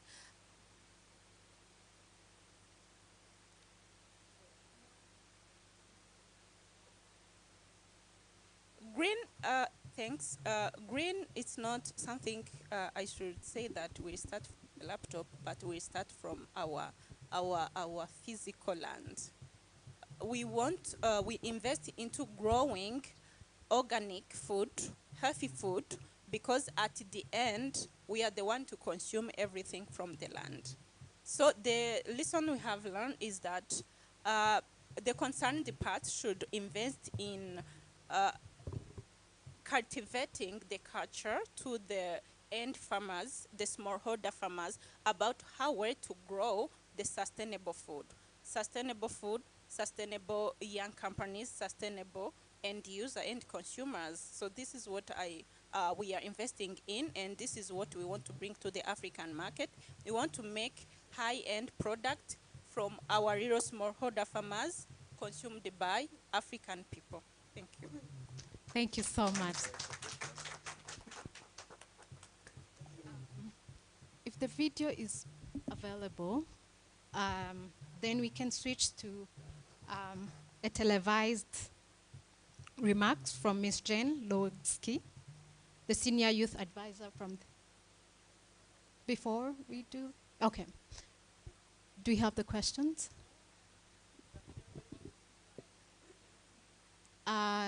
Anyone in the audience who has a question? There is someone at the back.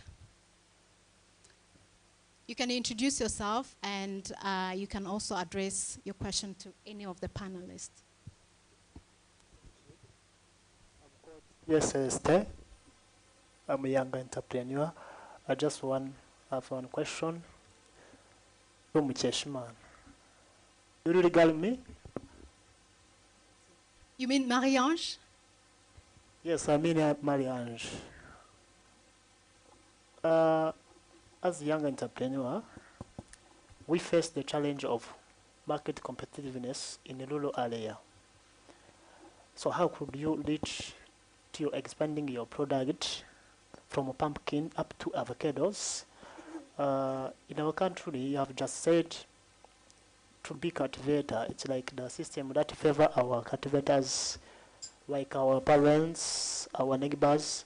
So how could you do as younger girl? So should share your experience to us and you can do as well. Thank you. Thank you. From the pumpkin to the avocado, it's not about moving from one to another one. It's about a blend of nutrition. Because we want the food to be nutritious, we do the fortification of the food by using the one grown by our farmers. However, we are also considering the crop rotation. Avocado, by growing avocados by our farmers cooperatives, they used to make like a blend of cultivation by, you see, avocados are trees. Under the avocado trees, there's nothing. So we used to use this land to plant the pumpkins, and the blend of pumpkins and avocado, they do make a nutrition, nutrient to the both product. So we do make this kind, we cultivate this kind of culture from our farmers, and then we use all their crops to blend them to provide nutritious food to the market. Is that clear? Yes, it's clear, but tell us something about market competitiveness. You know, in our country, we have big company that's done like yours. So tell me. This is a very big challenge. Also, we want our partners and policymakers to understand, because in Africa it's not easy as he's trying to explain, because we do have a lot of big competition from the imports. And those imports, they are not even, if I could say, it's not necessary to mean the good quality. You know, you believe someone will bring you the quality after they feed their own home countries. And we who are trying to strive making the best of what we can make to provide to our market, the competition is big, and we do not have someone at least even to raise a voice for us. If you could go even maybe in a few minutes, you will go to the lunch. The oils cooked the food is from other countries. And Zima is making local food, local oils, and even to get a market to this hotel seems to be impossible. I think the people concerned, it's not only about to bring like few grants to us. You can even make us be accessing those markets bigger, where we can't raise a voice ourselves. And to help us reaching those markets, those opportunities, and this should solve a lot of indirect problems. Thank you.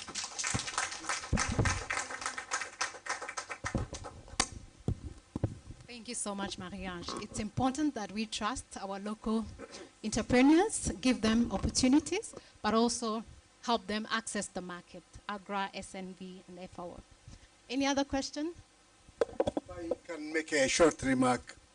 You know, as an agriculture, when you have the trees having a runner like, you know, sweet potatoes or cucumbers and all this, the land will be covered, and that discriminates water loss. Yeah? You save a lot of water from evaporating, so you improve the climate response capacity of those farmers. So we are doing multiple tasks while still making money. Thank you. This is where the expert comes in to help us. Hi. Thank you so much for the conversations. I think I would like to get some practical insights from your experiences around.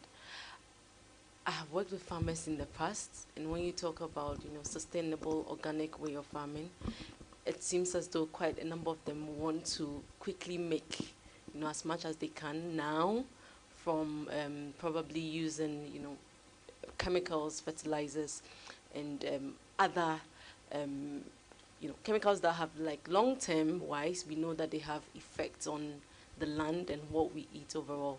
I'd like to know what has been like the practical ways you have sort of helped farmers adopt, you know, those sustainable ways of farming, and shown sort of a business case for why this is the right approach for you, even in the now compared to in the future. Professor Amen, do you want to take that? Yes, yes. It's a very thorny question we keep encountering. You know, if you see where the concept of organic agriculture came in, these are systems which have been pumping fertilizers for centuries, and they have a lot of stock in the soil and can produce same amount of food with organics for the next 10 years without yield penalty.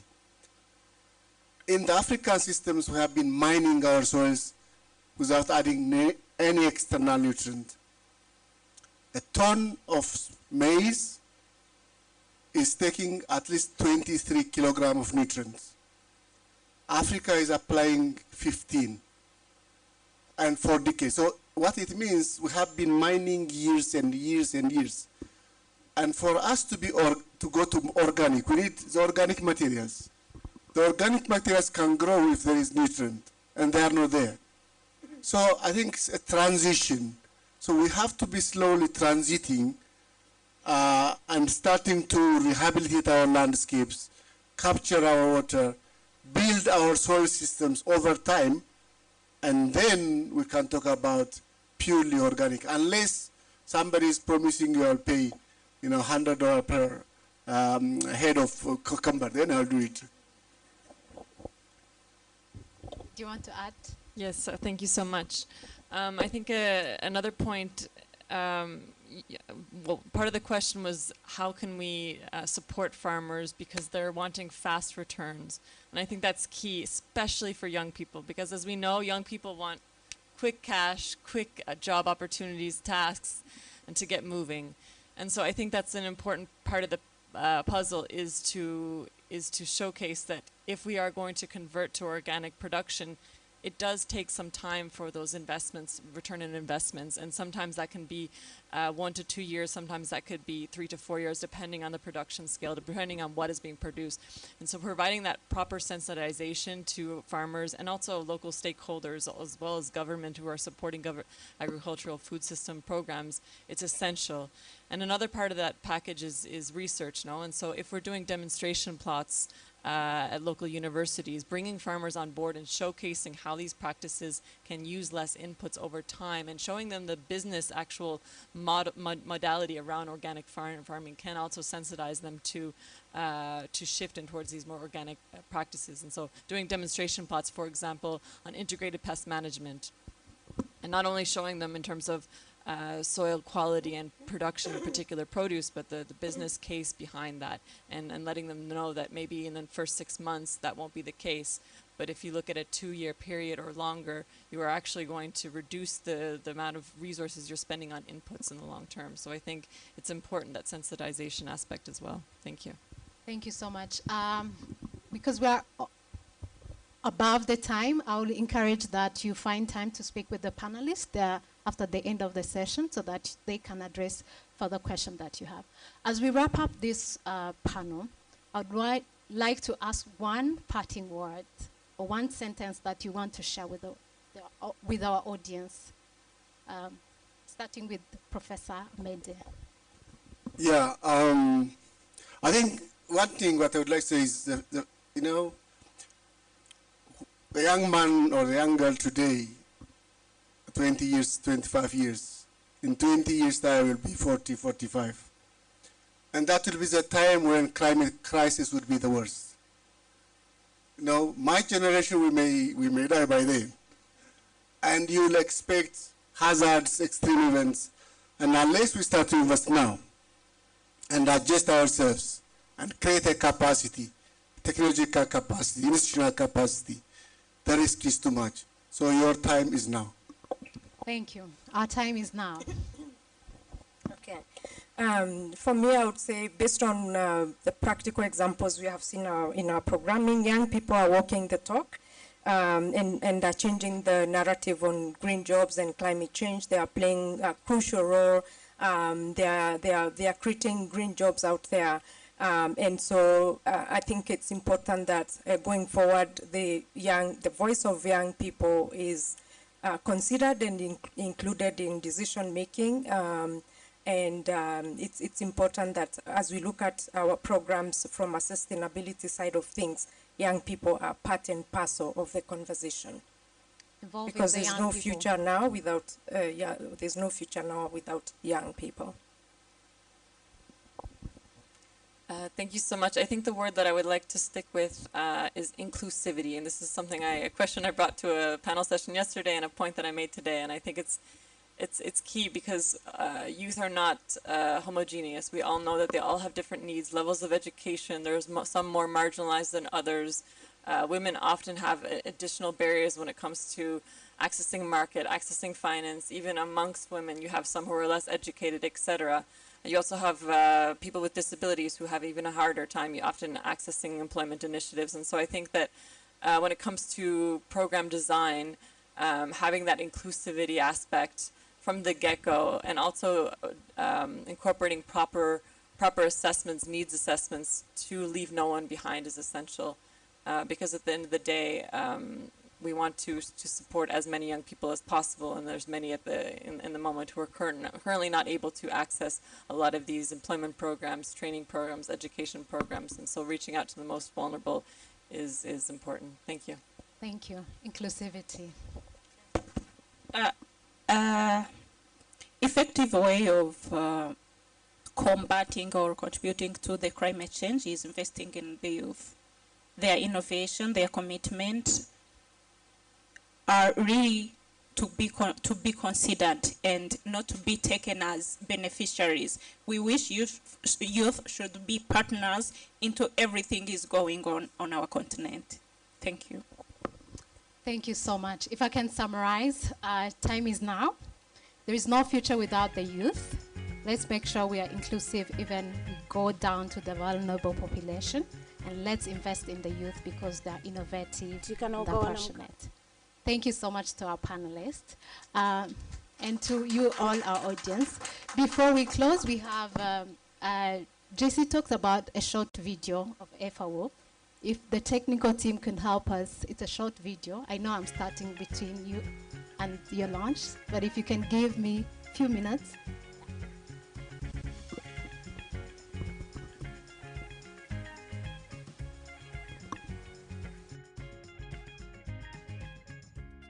kana ukawana mukana unenge wasvika kwamuri ingoitewo sezviri kuitawo vamwe nokuti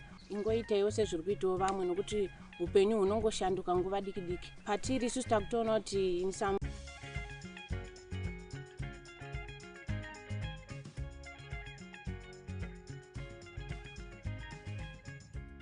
kana ukawana mukana unenge wasvika kwamuri ingoitewo sezviri kuitawo vamwe nokuti upenyu hunongoshanduka nguva diki diki. Patiri isusu takutoona kuti in some months yatatanga zveapiculture upenyu hwedu hwatochinja. The idea is that one of the apiaries can be turned into a classroom where youth from different parts of a district or a ward can come, just like as a school.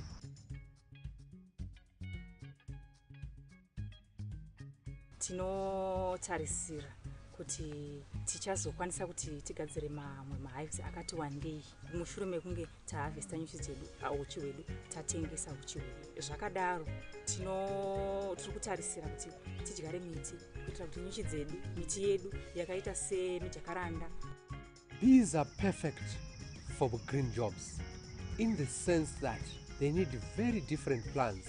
So bees actually promote biodiversity conservation. When you look after trees, we are looking after our climate, we are looking after our food, we are looking after our life, because bees promote diversity. So beekeeping is a low-hanging fruit.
Leone, we've seen cases in Uganda, and we still see these emerging innovations elsewhere. So therefore, ladies and gentlemen, digital public works is expected to be the innovation that will support us to engage this young group into the labor force. And we have to purposefully target them, especially with the understanding that not all of them have gone to school. Some have not completed their education, but there's still more we can do with that particular youth group. Job programs as well in Rwanda are seemingly scattered in different ministries, but also in different agencies. In some instances, we seem to be overlapping.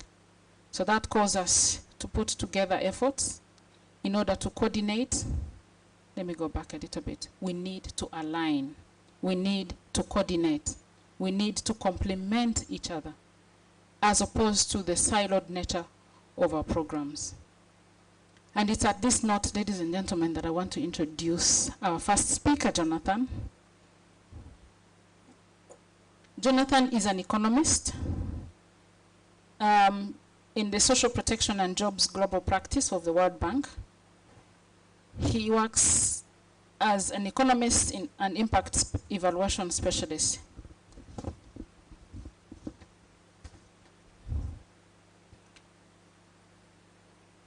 He thinks no one needs to know this, but I think you do.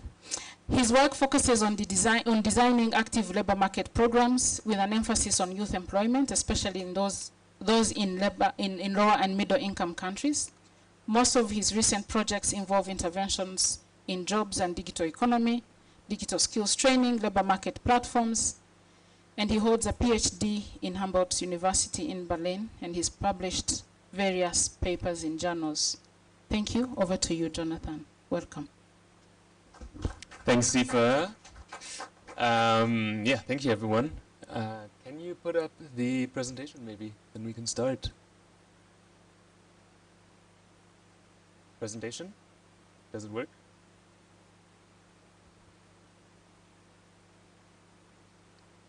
Okay, well, we'll put up the presentation.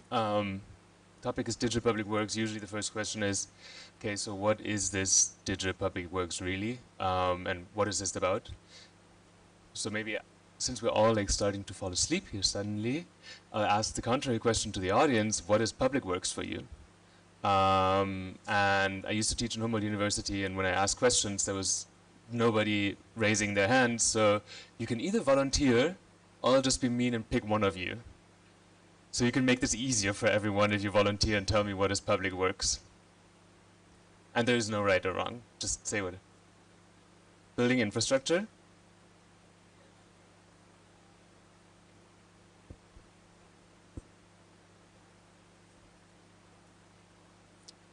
Short-term employment for building infrastructure. Anyone else? Anything else? What is in your country? But I think that hits it pretty well, right? So the typical, and I'm not sure if this works or not, I hope. Yeah, perfect. We should probably go here. Yeah, the typical public works program, you know, builds infrastructure. You give people showels or a broom or a wheelbarrow. They need construction skills, and then they build a road or they maintain a building or something like this. In contrast, the digital public works uses digital data and output. The people that participate in this use their mobile phones, use in some cases even drones or laptops to complete the work. They need digital skills, so not construction skills or anything else, but they require digital skills for this, at least some level. And what comes out in the end is digital public good, for example, a map. To make this a bit more clear, maybe next slide, if this doesn't work. I'm going to talk about what is digital public works, what are like the key innovations of digital public works, how do they differ from traditional public works, what are benefits but also challenges, and how could we address these challenges that we see. Next one. I'm not sure. Okay. Does mine one work? Can you go back once? I'm not sure if... No, back. Back. Back. Yes, this one was the one that was skipped. That was the one that was giving you a bit of a clarity on what digital public works is. This is what we're going to show later, the example in Kenya, they had 300 youth that they engaged in 2 types of different digital public works programs. The one was that the youth went around and take street level photos on their smartphones. So basically, use their own everyday work schedule, everyday working or like walking hours to take photos of digital infrastructure, of buildings, in some cases waste that was lying around. And this was then used to create digital maps that the Kenyan government could use to improve the infrastructure in these informal settlements. That's on you see on the right, on the top right side. The other one is that some of these youth were digitizing aerial images, and usually this down there is a nice animation where you see how it works. It's basically they have their mouse clickers, and then they are able to show what are the buildings or what are the pools on this, and identify certain characteristics on these images, and that would again allow them to create digital maps.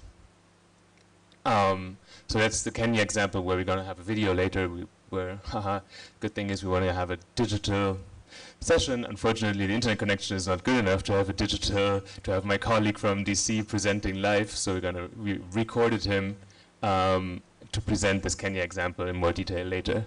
So if you can skip forward 2, if my one doesn't work. One more. Okay, so why do we want to do digital public works? There's a lot of criticism about traditional public works. The key one is that many of the target groups that you want to target are not really, it's not adequate for them. So especially for youth, they're not really interested in building infrastructure. Women cannot really participate in traditional public works. People with disabilities have challenges to participate in these programs. It's not very inclusive.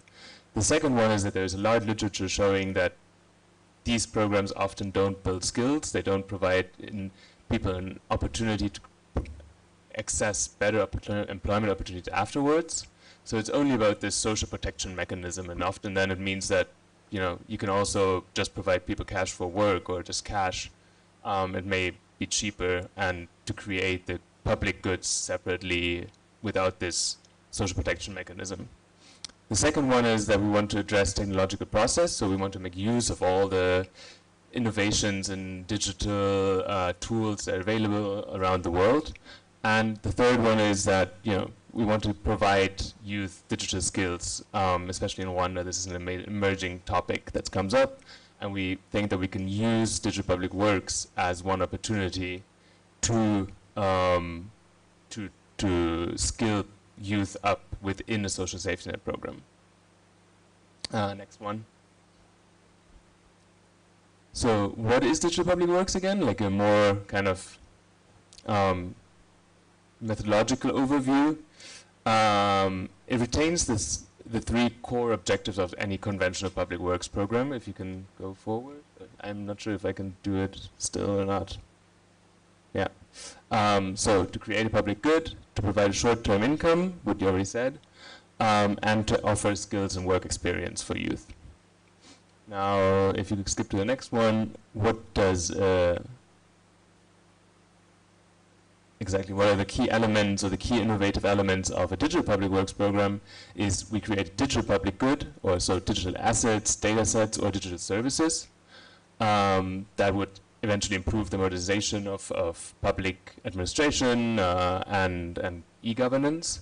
Second one is we provide digital work opportunities. So the participants use digital equipment, digital tools to perform the work within this. And the third one is that the entire process is managed digitally. So we use digital apps, we use especially digital platforms, digital labor platforms to supervise the work, to coordinate the work, to assign the tasks to people. And this is like the core element of this digital public works. I'm going to talk about this digitization of the management process a bit more on the next slide. On the next slide, thanks. And we find like that there is this core idea of what constitutes digital public works program. Is this idea to manage the workers in a digital manner. So the structure and design of work is completely different because, I'll show this in the next slide, the assignment of the work works differently. And then also how work is monitored and validated. All of these elements are the core digital work component that we have. And then in addition to this, we can add several digital other elements that are now common in many social protection measures, such as digital outreach, digital communication, digital enrollment, digital payment, and these other elements, digital monitoring and innovation. But this is not with the core. So basically, the idea is that digital public works has this core component of digital work and then can add digital other elements or not, depending on what's possible in the country context or not. Next one. So what are the innovations? I was referring to this digital work management process that we see here on the right. So the first one is, how do we structure work? What happens often is and we talked about this in the other digital sessions that we had, is we can use micro-tasking approaches.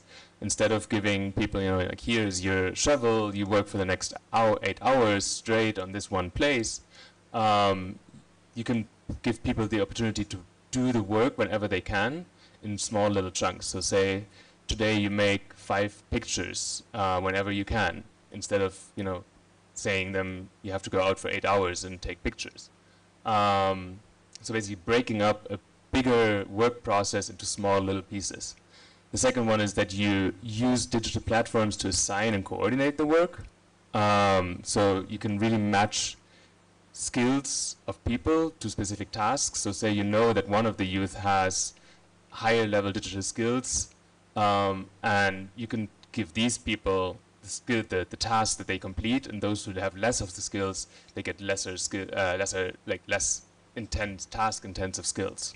And these digital platforms make it possible to assign the task very efficiently. Important, it's often remote work, so people can do the work from their own laptops at home, from their own smartphones even. They don't need to go to one specific area to perform the work necessarily. You can use data-driven methods to monitor and validate the work, which is one of the things that the Kenya program, for example, did. In this case, what they did is they assigned the same tasks, the same kind of output to 5 different people, and then if 3 said it's a building, then that was the correct one, and they were kind of like, there was a data-driven process to validate which one is the correct answer to a specific task. And then the remuneration of work can also be very, very different because you have these micro-tasking, so you can pay people by the number of tasks that they fulfill instead of telling them, okay, you get 8 hours or you have to work for 8 hours straight and then you get this much amount of money. But you can use piecewise payments or per output or even performance-based payments methods. Can you go to the next? So what are kind of like the potential key benefits? As I said in the beginning, you can potentially involve new target groups and new target areas because these digital, remote, non-physical work arrangements are often more adequate for youth, more adequate for females that cannot participate in traditional public works. The work management process is potentially much, much more efficient. There's new ways of structuring and allocating work that could be much more efficient than having a frontline worker for everyone who's for like a whole workforce.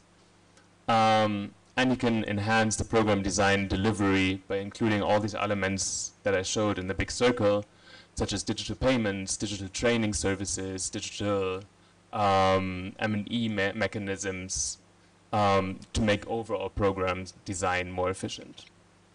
Next one, there's also some challenges, which is going to be the last part that I'm going to talk about. And we're going to talk about this probably more in the questions and the answers. How do we ensure that people get sufficient money from their work that they do? So imagine that they get only small little money for a small little task. What do we do if they only perform very little task over the period of time? How do we ensure that there's some safety net measure involved in this? There's a problem of how do we identify potential assets? What is the range of potential assets that you can use? So potential public goods, is it is it possible to ask people to digitize hospital records, or is there an issue with this? Is there a sufficient number of tasks that you can provide so this is a sustainable measure? Then what we see in many of the programs that are existing is that you need a lot of technical expertise in the beginning, and this potentially has a lot of upfront costs. And there's an additional cost component if people don't have the equipment that they need to perform the work. You probably need to buy the equipment and provide the equipment for them. And then the last one, of course, is the rural-urban divide and digital access, digital infrastructure, electricity. Doesn't even have to be rural-urban divide, as we see right now. Internet access maybe not enough. So last slide. To conclude, what we really see, what we really imagine here is that digital public works can be a complement to traditional public works. It's not like we want to replace traditional public works, but rather use it as a complement. It's an interesting step to move forward for modernizing public works, but we really need more piloting, more evidence how this can be used. It's a very niche, innovative program, but it hasn't been tested yet to really understand what works and how do we address the challenges that are potentially involved. And I give it over to Sifa again to introduce probably the next digital speaker, and we'll hopefully show a short video of him. Thank you very much. We still have 1 minute, and in 1 minute, I need your attention. I need your phones to be ready. We're going to test whether you've learned something from the presentation. Everyone goes to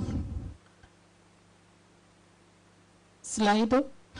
I'm waiting for it to show on the screen. Anyone? Yeah, there's a QR code that's supposed to be populated, and then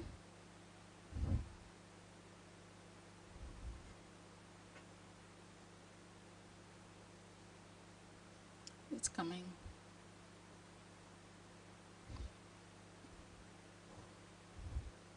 Okay, so if you can scan, please scan. If you can go to slido.com, add the passcode, and then we go. Shall I give you a few seconds? Are you there yet?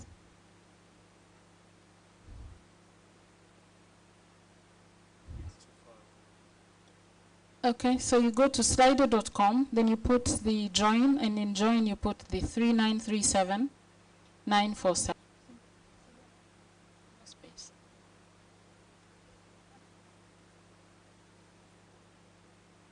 Tell me if you're there yet. Passcode? Okay. Okay, so it's about to be activated, and that's where, from what you've just learned. Again, you can put in numbers, words, whatever. Put it in the way you feel. 0M. H6QT0M. Complement to public works. Short-term construction. Is that? Okay. Let's populate as many answers as we can.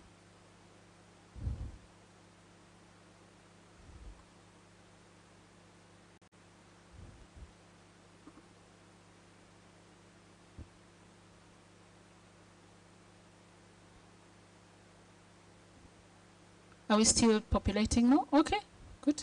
Short-term works, social protection, women, yes, I love that. Digital, small chunks of work, opportunity, construction, digital version of C public works, yes. Small short-term micro tasks, yes. Micro tasks, awesome. Flexible, I love that. Innovation, yes. Oh, it seems we get it. So let's go to the next question. Thank you. I think we understand it. I believe we do. Okay, so we have a question there. Which of the following statement is true for digital public works? A, public works that are household-based, labor-based, in brackets, classic, sometimes flexible, expanded, selected to work within a surrounding community. Okay, then B, that was E. Public works that are household-based, intensive. Okay, interesting. So I think the screen is moving before I can actually move. Public works specifically targeting individuals from vulnerable households with limited access to employment opportunities, working within limited education, living with mild disability, yeah. Public works that require physical presence, active supervision, those that require shovels, boots, and uniforms.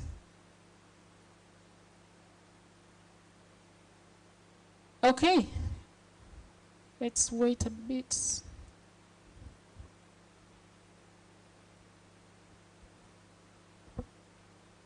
Okay, okay, so I think you get it.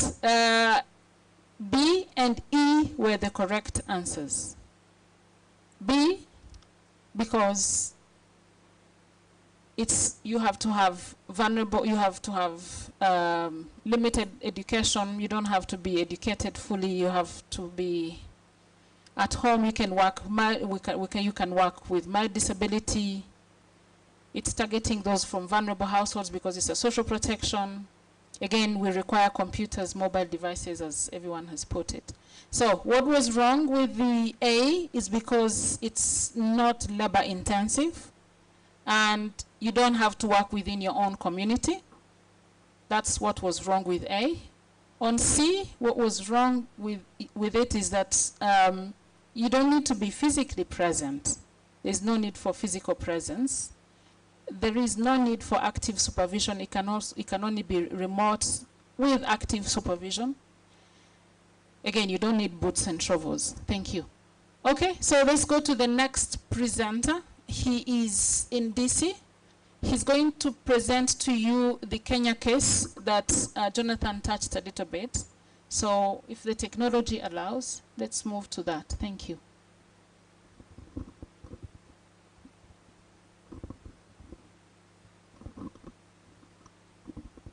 It's still making sense? Good. Are we getting the hang of what digital public works means? From what I got,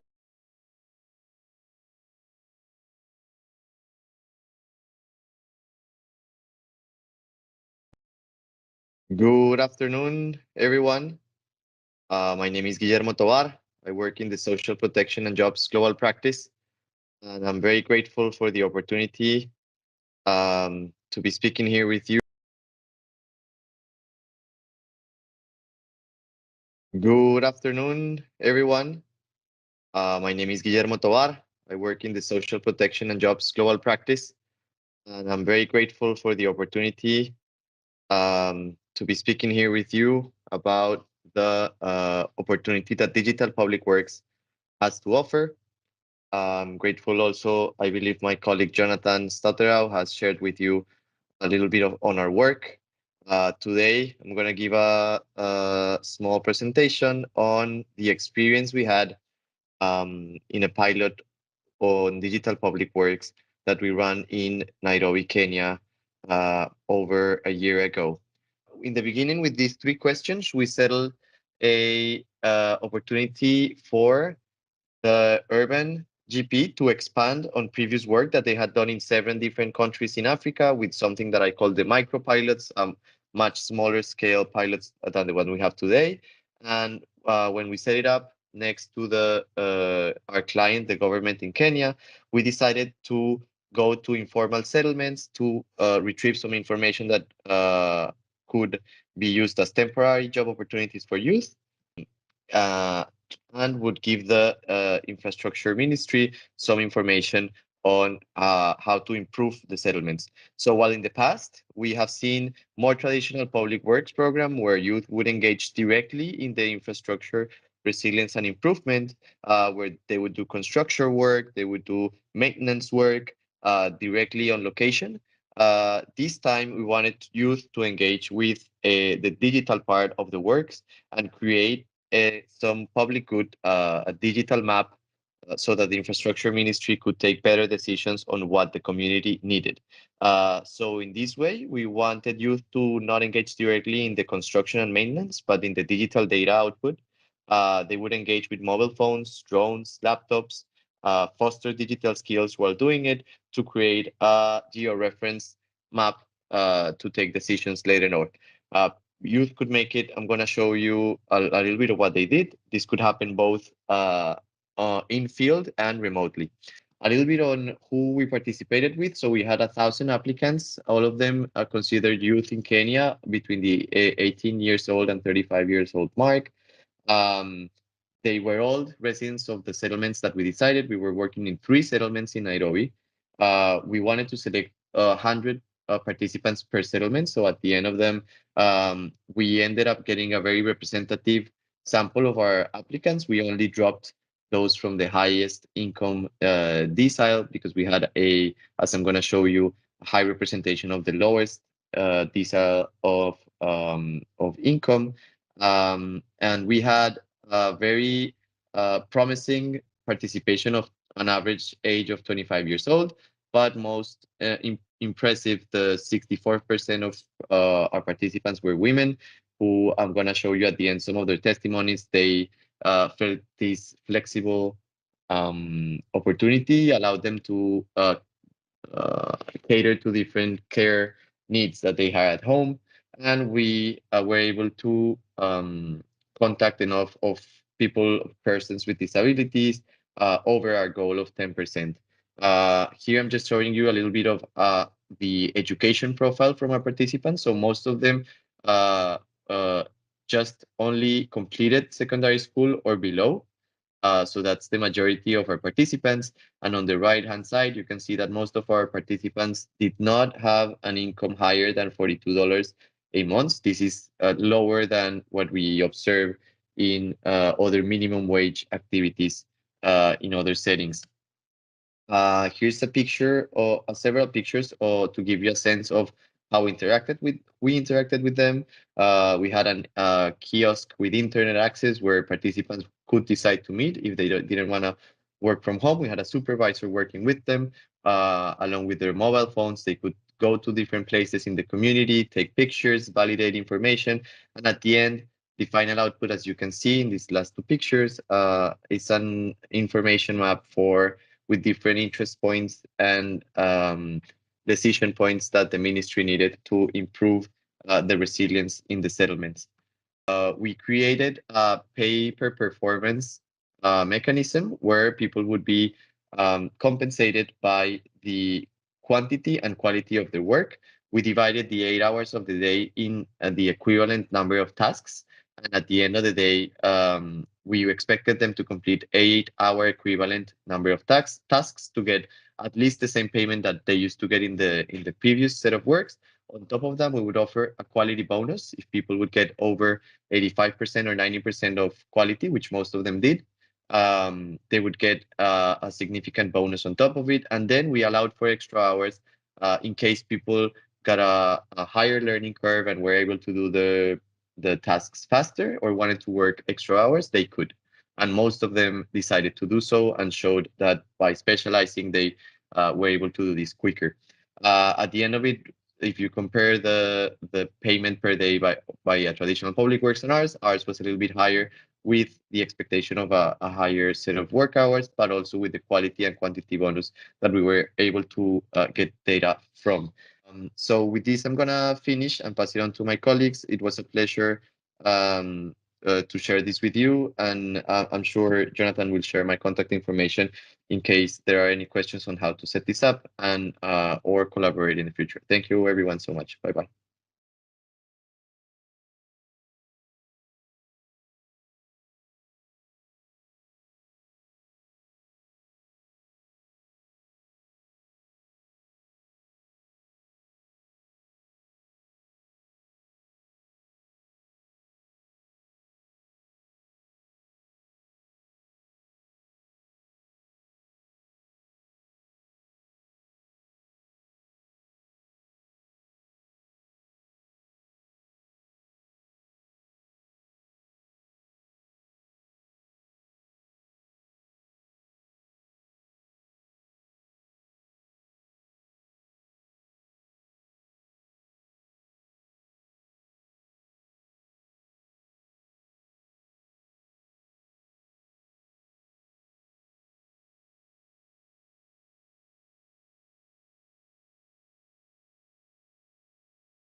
digital tools to help us this monitoring. And I think a kind of introducing this digital public works we're talking about in the traditional one we are implementing. Thanks. Thank you very much, Sifa. A couple of points speaking to the challenges that we currently face in implementing the traditional public works. Some of the points were raised before, but I will put probably in a different way to bring up the context. One, there is this, the fact that to deliver this traditional public works, you need to be physically there. It's kind of, self-excluding, leads to self-exclusion by some people who would have some caring responsibilities, for example, caring for children, caring for people with disability. So they find it hard, to start from morning up to midday working on these traditional public works. That's one of the challenge, self-exclusion by those who felt it's not appropriate for them. Second, they are of course, less flexible in terms of delivery, and that's also, speak to the fact that they will not find they are not appealing to anyone who wants some sort of flexibility in terms of delivery. And then one of the challenges also we have been facing is number of days that we can provide in a year for those engaged in traditional public works. We have been trying even to reach 100 days in a year, but it's almost not so easy because of number of reasons, especially usually traditional public works are seasonal. So you don't want to overlap the public works with, let's say, agriculture season, because you'll be drawing people who would rather be engaged in agriculture activities and bring them to public works. So you have just you have a limited specific period during which you can only have public works. So they are limited in number of days they can provide in a year, which is also speaks to how much in terms of income these people can take. Jonathan spoke about they don't build of course skills for the people. So there's no what next after I have been in a public works for a number of months, even a number of years. I can just walk away without any skill. So the kind of brain bandwidth that we employ that will build your skills is very limited in the traditional digital public works. And then traditional public works are not seen as cool, especially for the young people. So who want something cool? So that's why we are now discussing the digital public works, which is cool for the young people. Sifa, over to you. Thank you. Keywords: cool jobs, remote working, no self-exclusion, less labor intensive. I'm going to you, CEO Innocent and Richard. What are the opportunities, and perhaps you could also speak into the challenges that youth in Rwanda face specifically in accessing digital jobs, and how could we tap, or how could the youth tap into the opportunities that we have around? Thank you. Thank you, Sifa. Good afternoon, everyone. I think before we jump into the opportunities and maybe challenges, maybe we really need to set the context when you talk about digital public works and try to demystify this big animal that is called digital public works. What is it, first of all? And I think Jonathan did a good job of trying to explain what it is. But just take off the word digital, and then we're faced with the day-to-day mandates of what we're used to: road constructions, bridges, constructions or repairs, potholes in our roads, all these things that we have to deal with, electricity installation and stuff like that. These are all things that we depend on for our daily lives. But as Silas mentioned, they are, they're not cool, they're not sexy, they are labor intensive, they are far and remote in some instances. They exclude, most importantly, key sections of our societies. So how do we employ digital tools to address these critical issues? All right. And that's why I think some of the presentations that were made a little earlier highlighted and directed towards that. And I also want to mention that this is in the broader context of trends that we see that are around digital public infrastructure, digital public goods or digital assets, if you will. So it's a broader, ecosystem, if you will, that eventually, in my view, that is going to bring together a number of different digital tools to be able to address society needs. So the youth, obviously, they are at a disadvantage because, number one, they lack experience and technical know-how when it comes to dealing or participating in these kind of works. And the way that digital can help them is, number one, how do we identify what actually needs to be done? Right. For example, if it's a road construction, the traditional methods is that you need to drive there and see what needs to be done. You conduct feasibility studies and surveys and reviews. But with our smartphones and other tools, you can be able to do that without really. You can do the crowd sourcing approach to really get the youth with their smartphones, pick out whatever issues that they see in their day-to-day activities, and they're able to dump it into a database or a data bank of some, or a repository of some sort to really highlight the issues that we face. And through that means they can be able to earn a living, right? Even somebody who lives with disabilities of some sort, if they're able to have these digital tools, they can participate in the society, they can be able to be a researcher, they can be able to do an analyst, to analyze some of these data sets and see this is what needs to be done. They can use geotagging tools to really be able to conduct surveys, do analytics, do designs, and actually be able to participate. So really, digital means are able to make them included in the process, and they can play a critical role. One, reducing costs of actually getting these works done. Two, improving the quality. And three, monitoring and evaluation has been mentioned, and actually can even get to levels where you can start detecting some of the deteriorations of our public infrastructure before it gets to that level. And we can be able to do that using these tools. So what we're doing right now, we have a little bit of some of the related work, but not specifically in the public works, but in other areas. We have 1,500 digital ambassadors that we have across the country that are teaching citizens how to use digital tools. So if you add on some of these other activities related to public works, they could actually be able to do that. And one, they can earn a living, but they can also solve a problem.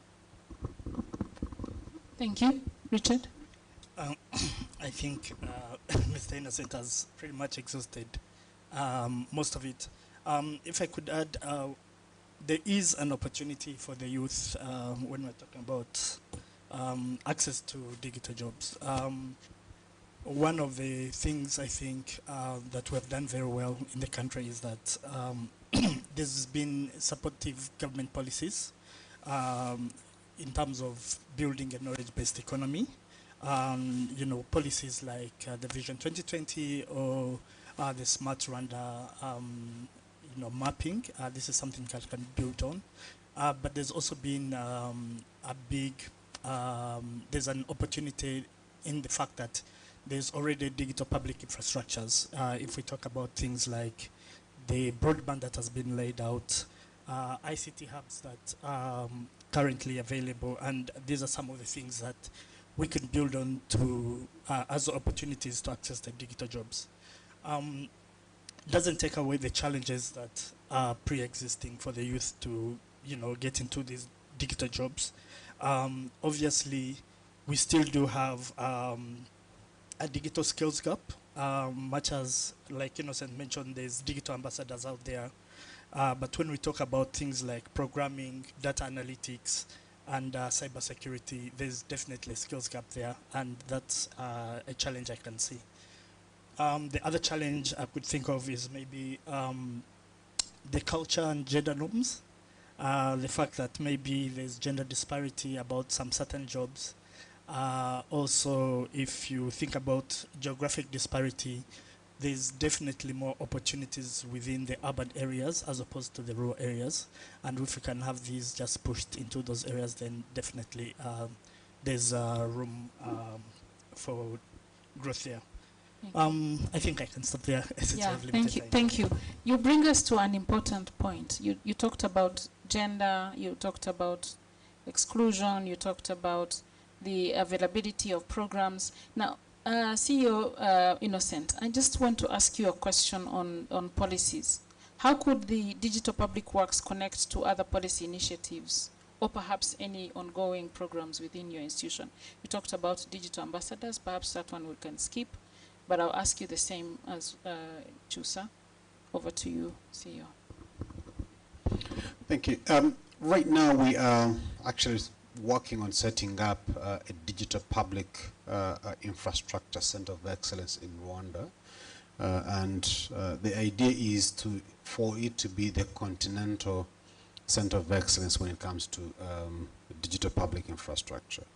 What we're looking at the 360 degrees view of all the DPIs. And for example, through our switch, we're implementing an interoperable payment platform that runs on Mojaloop. And in there, we are trying to now take it out of the live system, have a demo center where it is going to be placed. We're also looking at other DPGs or DPIs, if you will.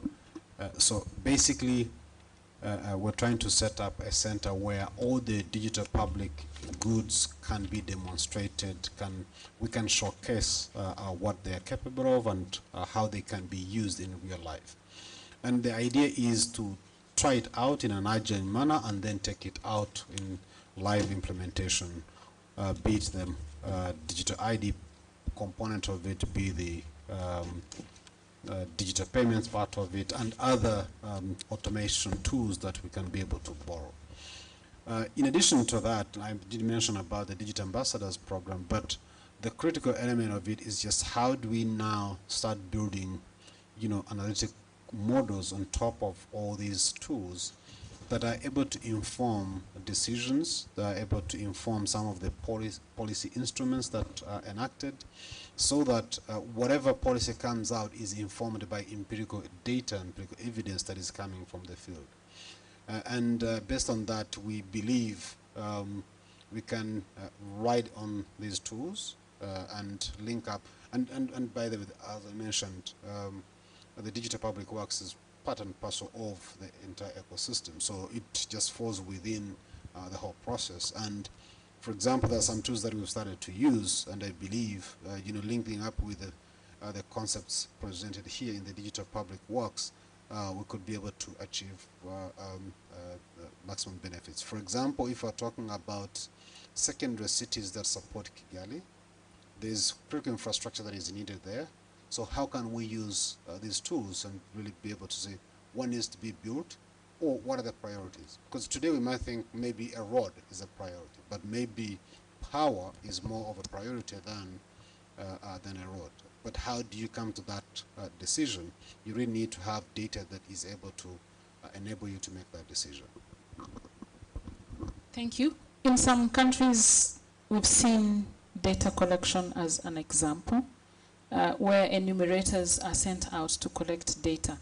Thankfully, even the Rwandan census in August last year actually used the digital lens to look into this.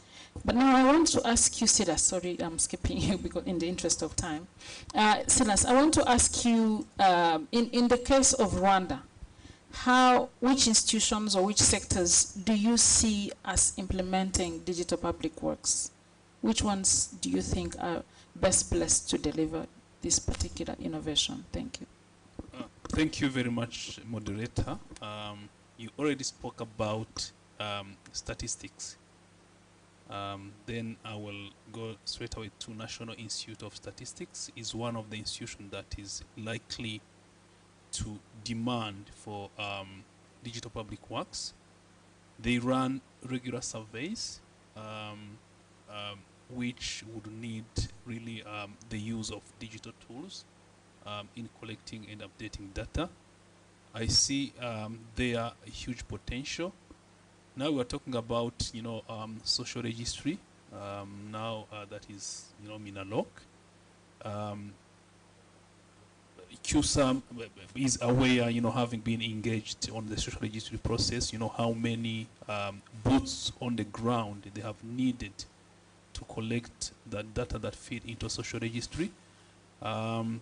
Then we have another use case, could be, let's say urban planning. So collection of data around, the streets, around, the housing. So all these are the potential case for digital public works. But also, if you think about it, if you look, the agriculture sector as well, is a sector now increasingly that is using, technology in terms of, the soil, in terms of the moisture within the soil and all that. And for you to get there, you would need, someone to go and, take measurement, use technology to basically, map, what is in there, what can be used in a particular area. So that, in my view, it's one of the use cases that might also, employ, a lot of, might digital public works. Think about it, health sector as well, and also one of the sector. So in my view, mostly it's around, data collection, but it can go, even broader beyond data collection. Thank you. We've seen it also operate in climate and disaster areas. Perhaps you want to also complement, just one second. Yes, I just wanted to compliment. In the social protection sector, the social registry and all that. But we have, at least with Give Directly, we have previously done in Malawi, for example, mapping for cyclone readiness. So to kind of prepare for anticipatory action, emergency response. Once you have all these places, which are mapped out, then if there's any disaster, then you have readiness to kind of support or have an emergency response for those areas. Thank you. Richard, while you still have the mic, I have one interesting question for you. Do you think that digital public works or even training programs are a viable option for Rwanda? And you just talked about some of those, but how about other countries? If you could borrow some examples from those other countries. I know that you've mentioned Malawi, but perhaps borrow some of those where this could be applicable. Thank you. Definitely. If given Rwanda's investment in the digital infrastructure and also the strong support for ICT development, definitely digital public works are very viable in Rwanda. And also the country's focus, to become a tech hub, for example, makes it very viable. Now, when you look in broader terms, we also have communities, the East African community, the African Free Trade Area. If we have enough youth who have been trained through these programs, maybe they've done some digital public works and they've got some training for that, that opens up an opportunity for them to be employable beyond Rwanda itself. Thank you. Rodrigue and Innocent, this is your question because we know that government of Rwanda has approved sustainable graduation. How can we leverage using digital public works this particular program to lift the youth, especially out of poverty? Chusa. Thank you, Sifa. I think the first thing what we can do is to change a little bit how we target beneficiaries in the social protection program. Instead of targeting households, we can focus on the individual targeting program, and we can specify vulnerable groups like these young who not have opportunity to access high level education, the teen mothers who have a lot of time to go in this intensive public works, and those kind of vulnerable group that we can include in our targeting process, so that we can help them to increase their income. Thanks. Complementarity. Thank you. Innocent. So, I think here this plays two ways.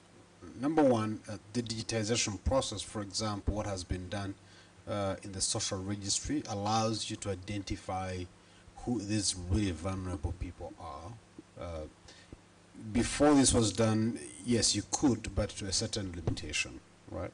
So there were some gaps in there, but I think the current profiling process is going to enable to achieve maximum benefits in terms of really identifying rightly who the vulnerable people are. Now that you're able to identify them, then how do you help them participate in order to earn income or to really be equal participants in the processes? Yes, and that's where tools like this come in. For example, if they could not, first of all, how do you recruit them? You can, and I go back to what I mentioned, the cloud funding or the crowdsourcing sort of concept is that if you identify, you could have a simple program. If you identify a problem, please report it. And if you're able to, and if it is a problem that needs to be resolved, then you're going to benefit.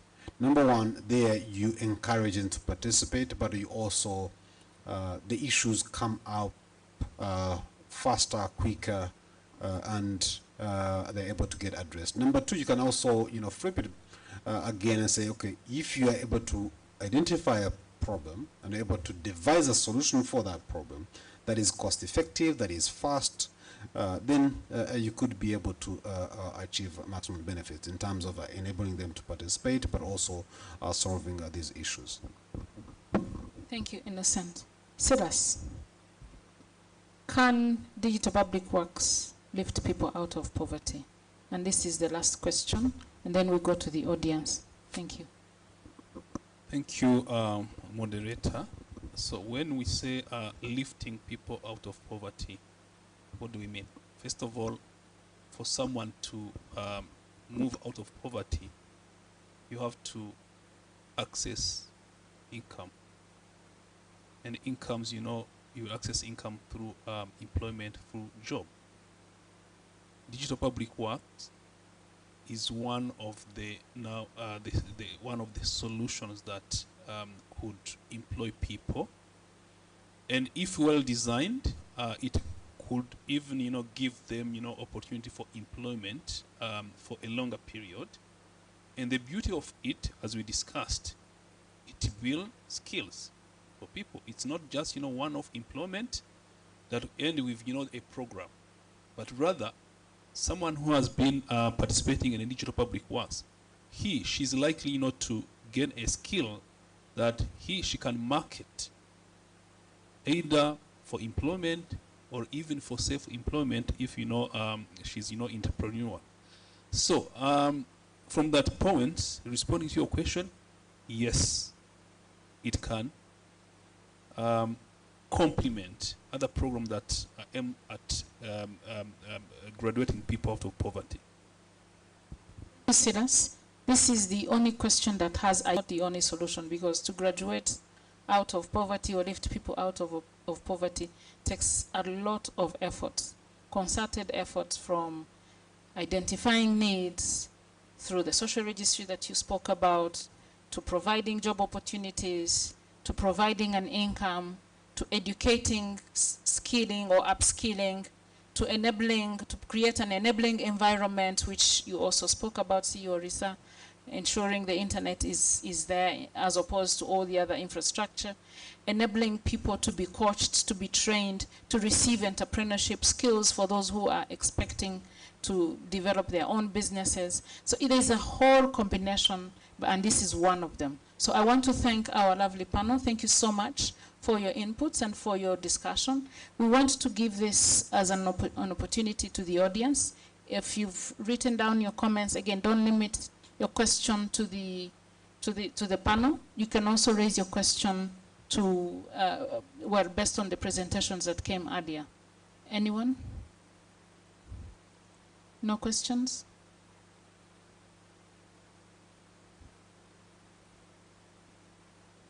Thank you. Stacy? I still have questions for the audience. So please give a hand clap to the audience, sorry, to the panel. Thank you so much. Thank you so much, panelists. You may take up your seats.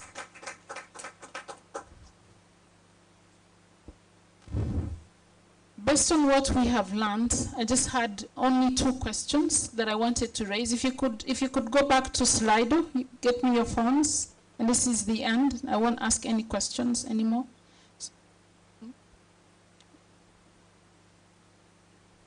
Okay, back to slido.com.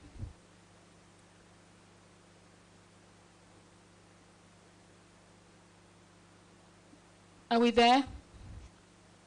Inserting the login, passcode.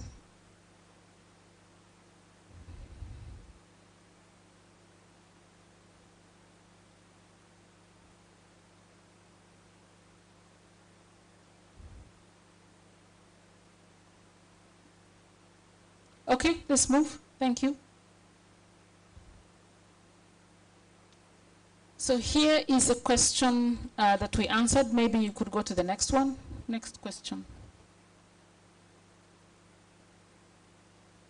What do you think are the benefits of digital public works? We want to hear from the audience. The panelists gave us their thoughts, but we also want to hear from you. What do you think based on the presentations? Income? Yes. Skills for youth? Yes. Working remotely? Yes. Skills again? Awesome. Transferable skills? Beautiful. Flexible work? Yes. Cool jobs? Yeah, cool. Awesome. Alternatives? Yes. Alternative work or source of income?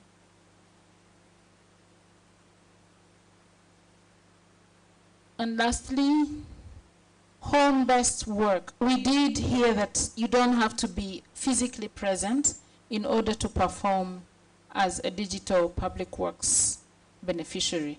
So ladies and gentlemen, thank you for your attention. It's been a pleasure being your moderator this afternoon. Have a lovely afternoon. Thank you so much. And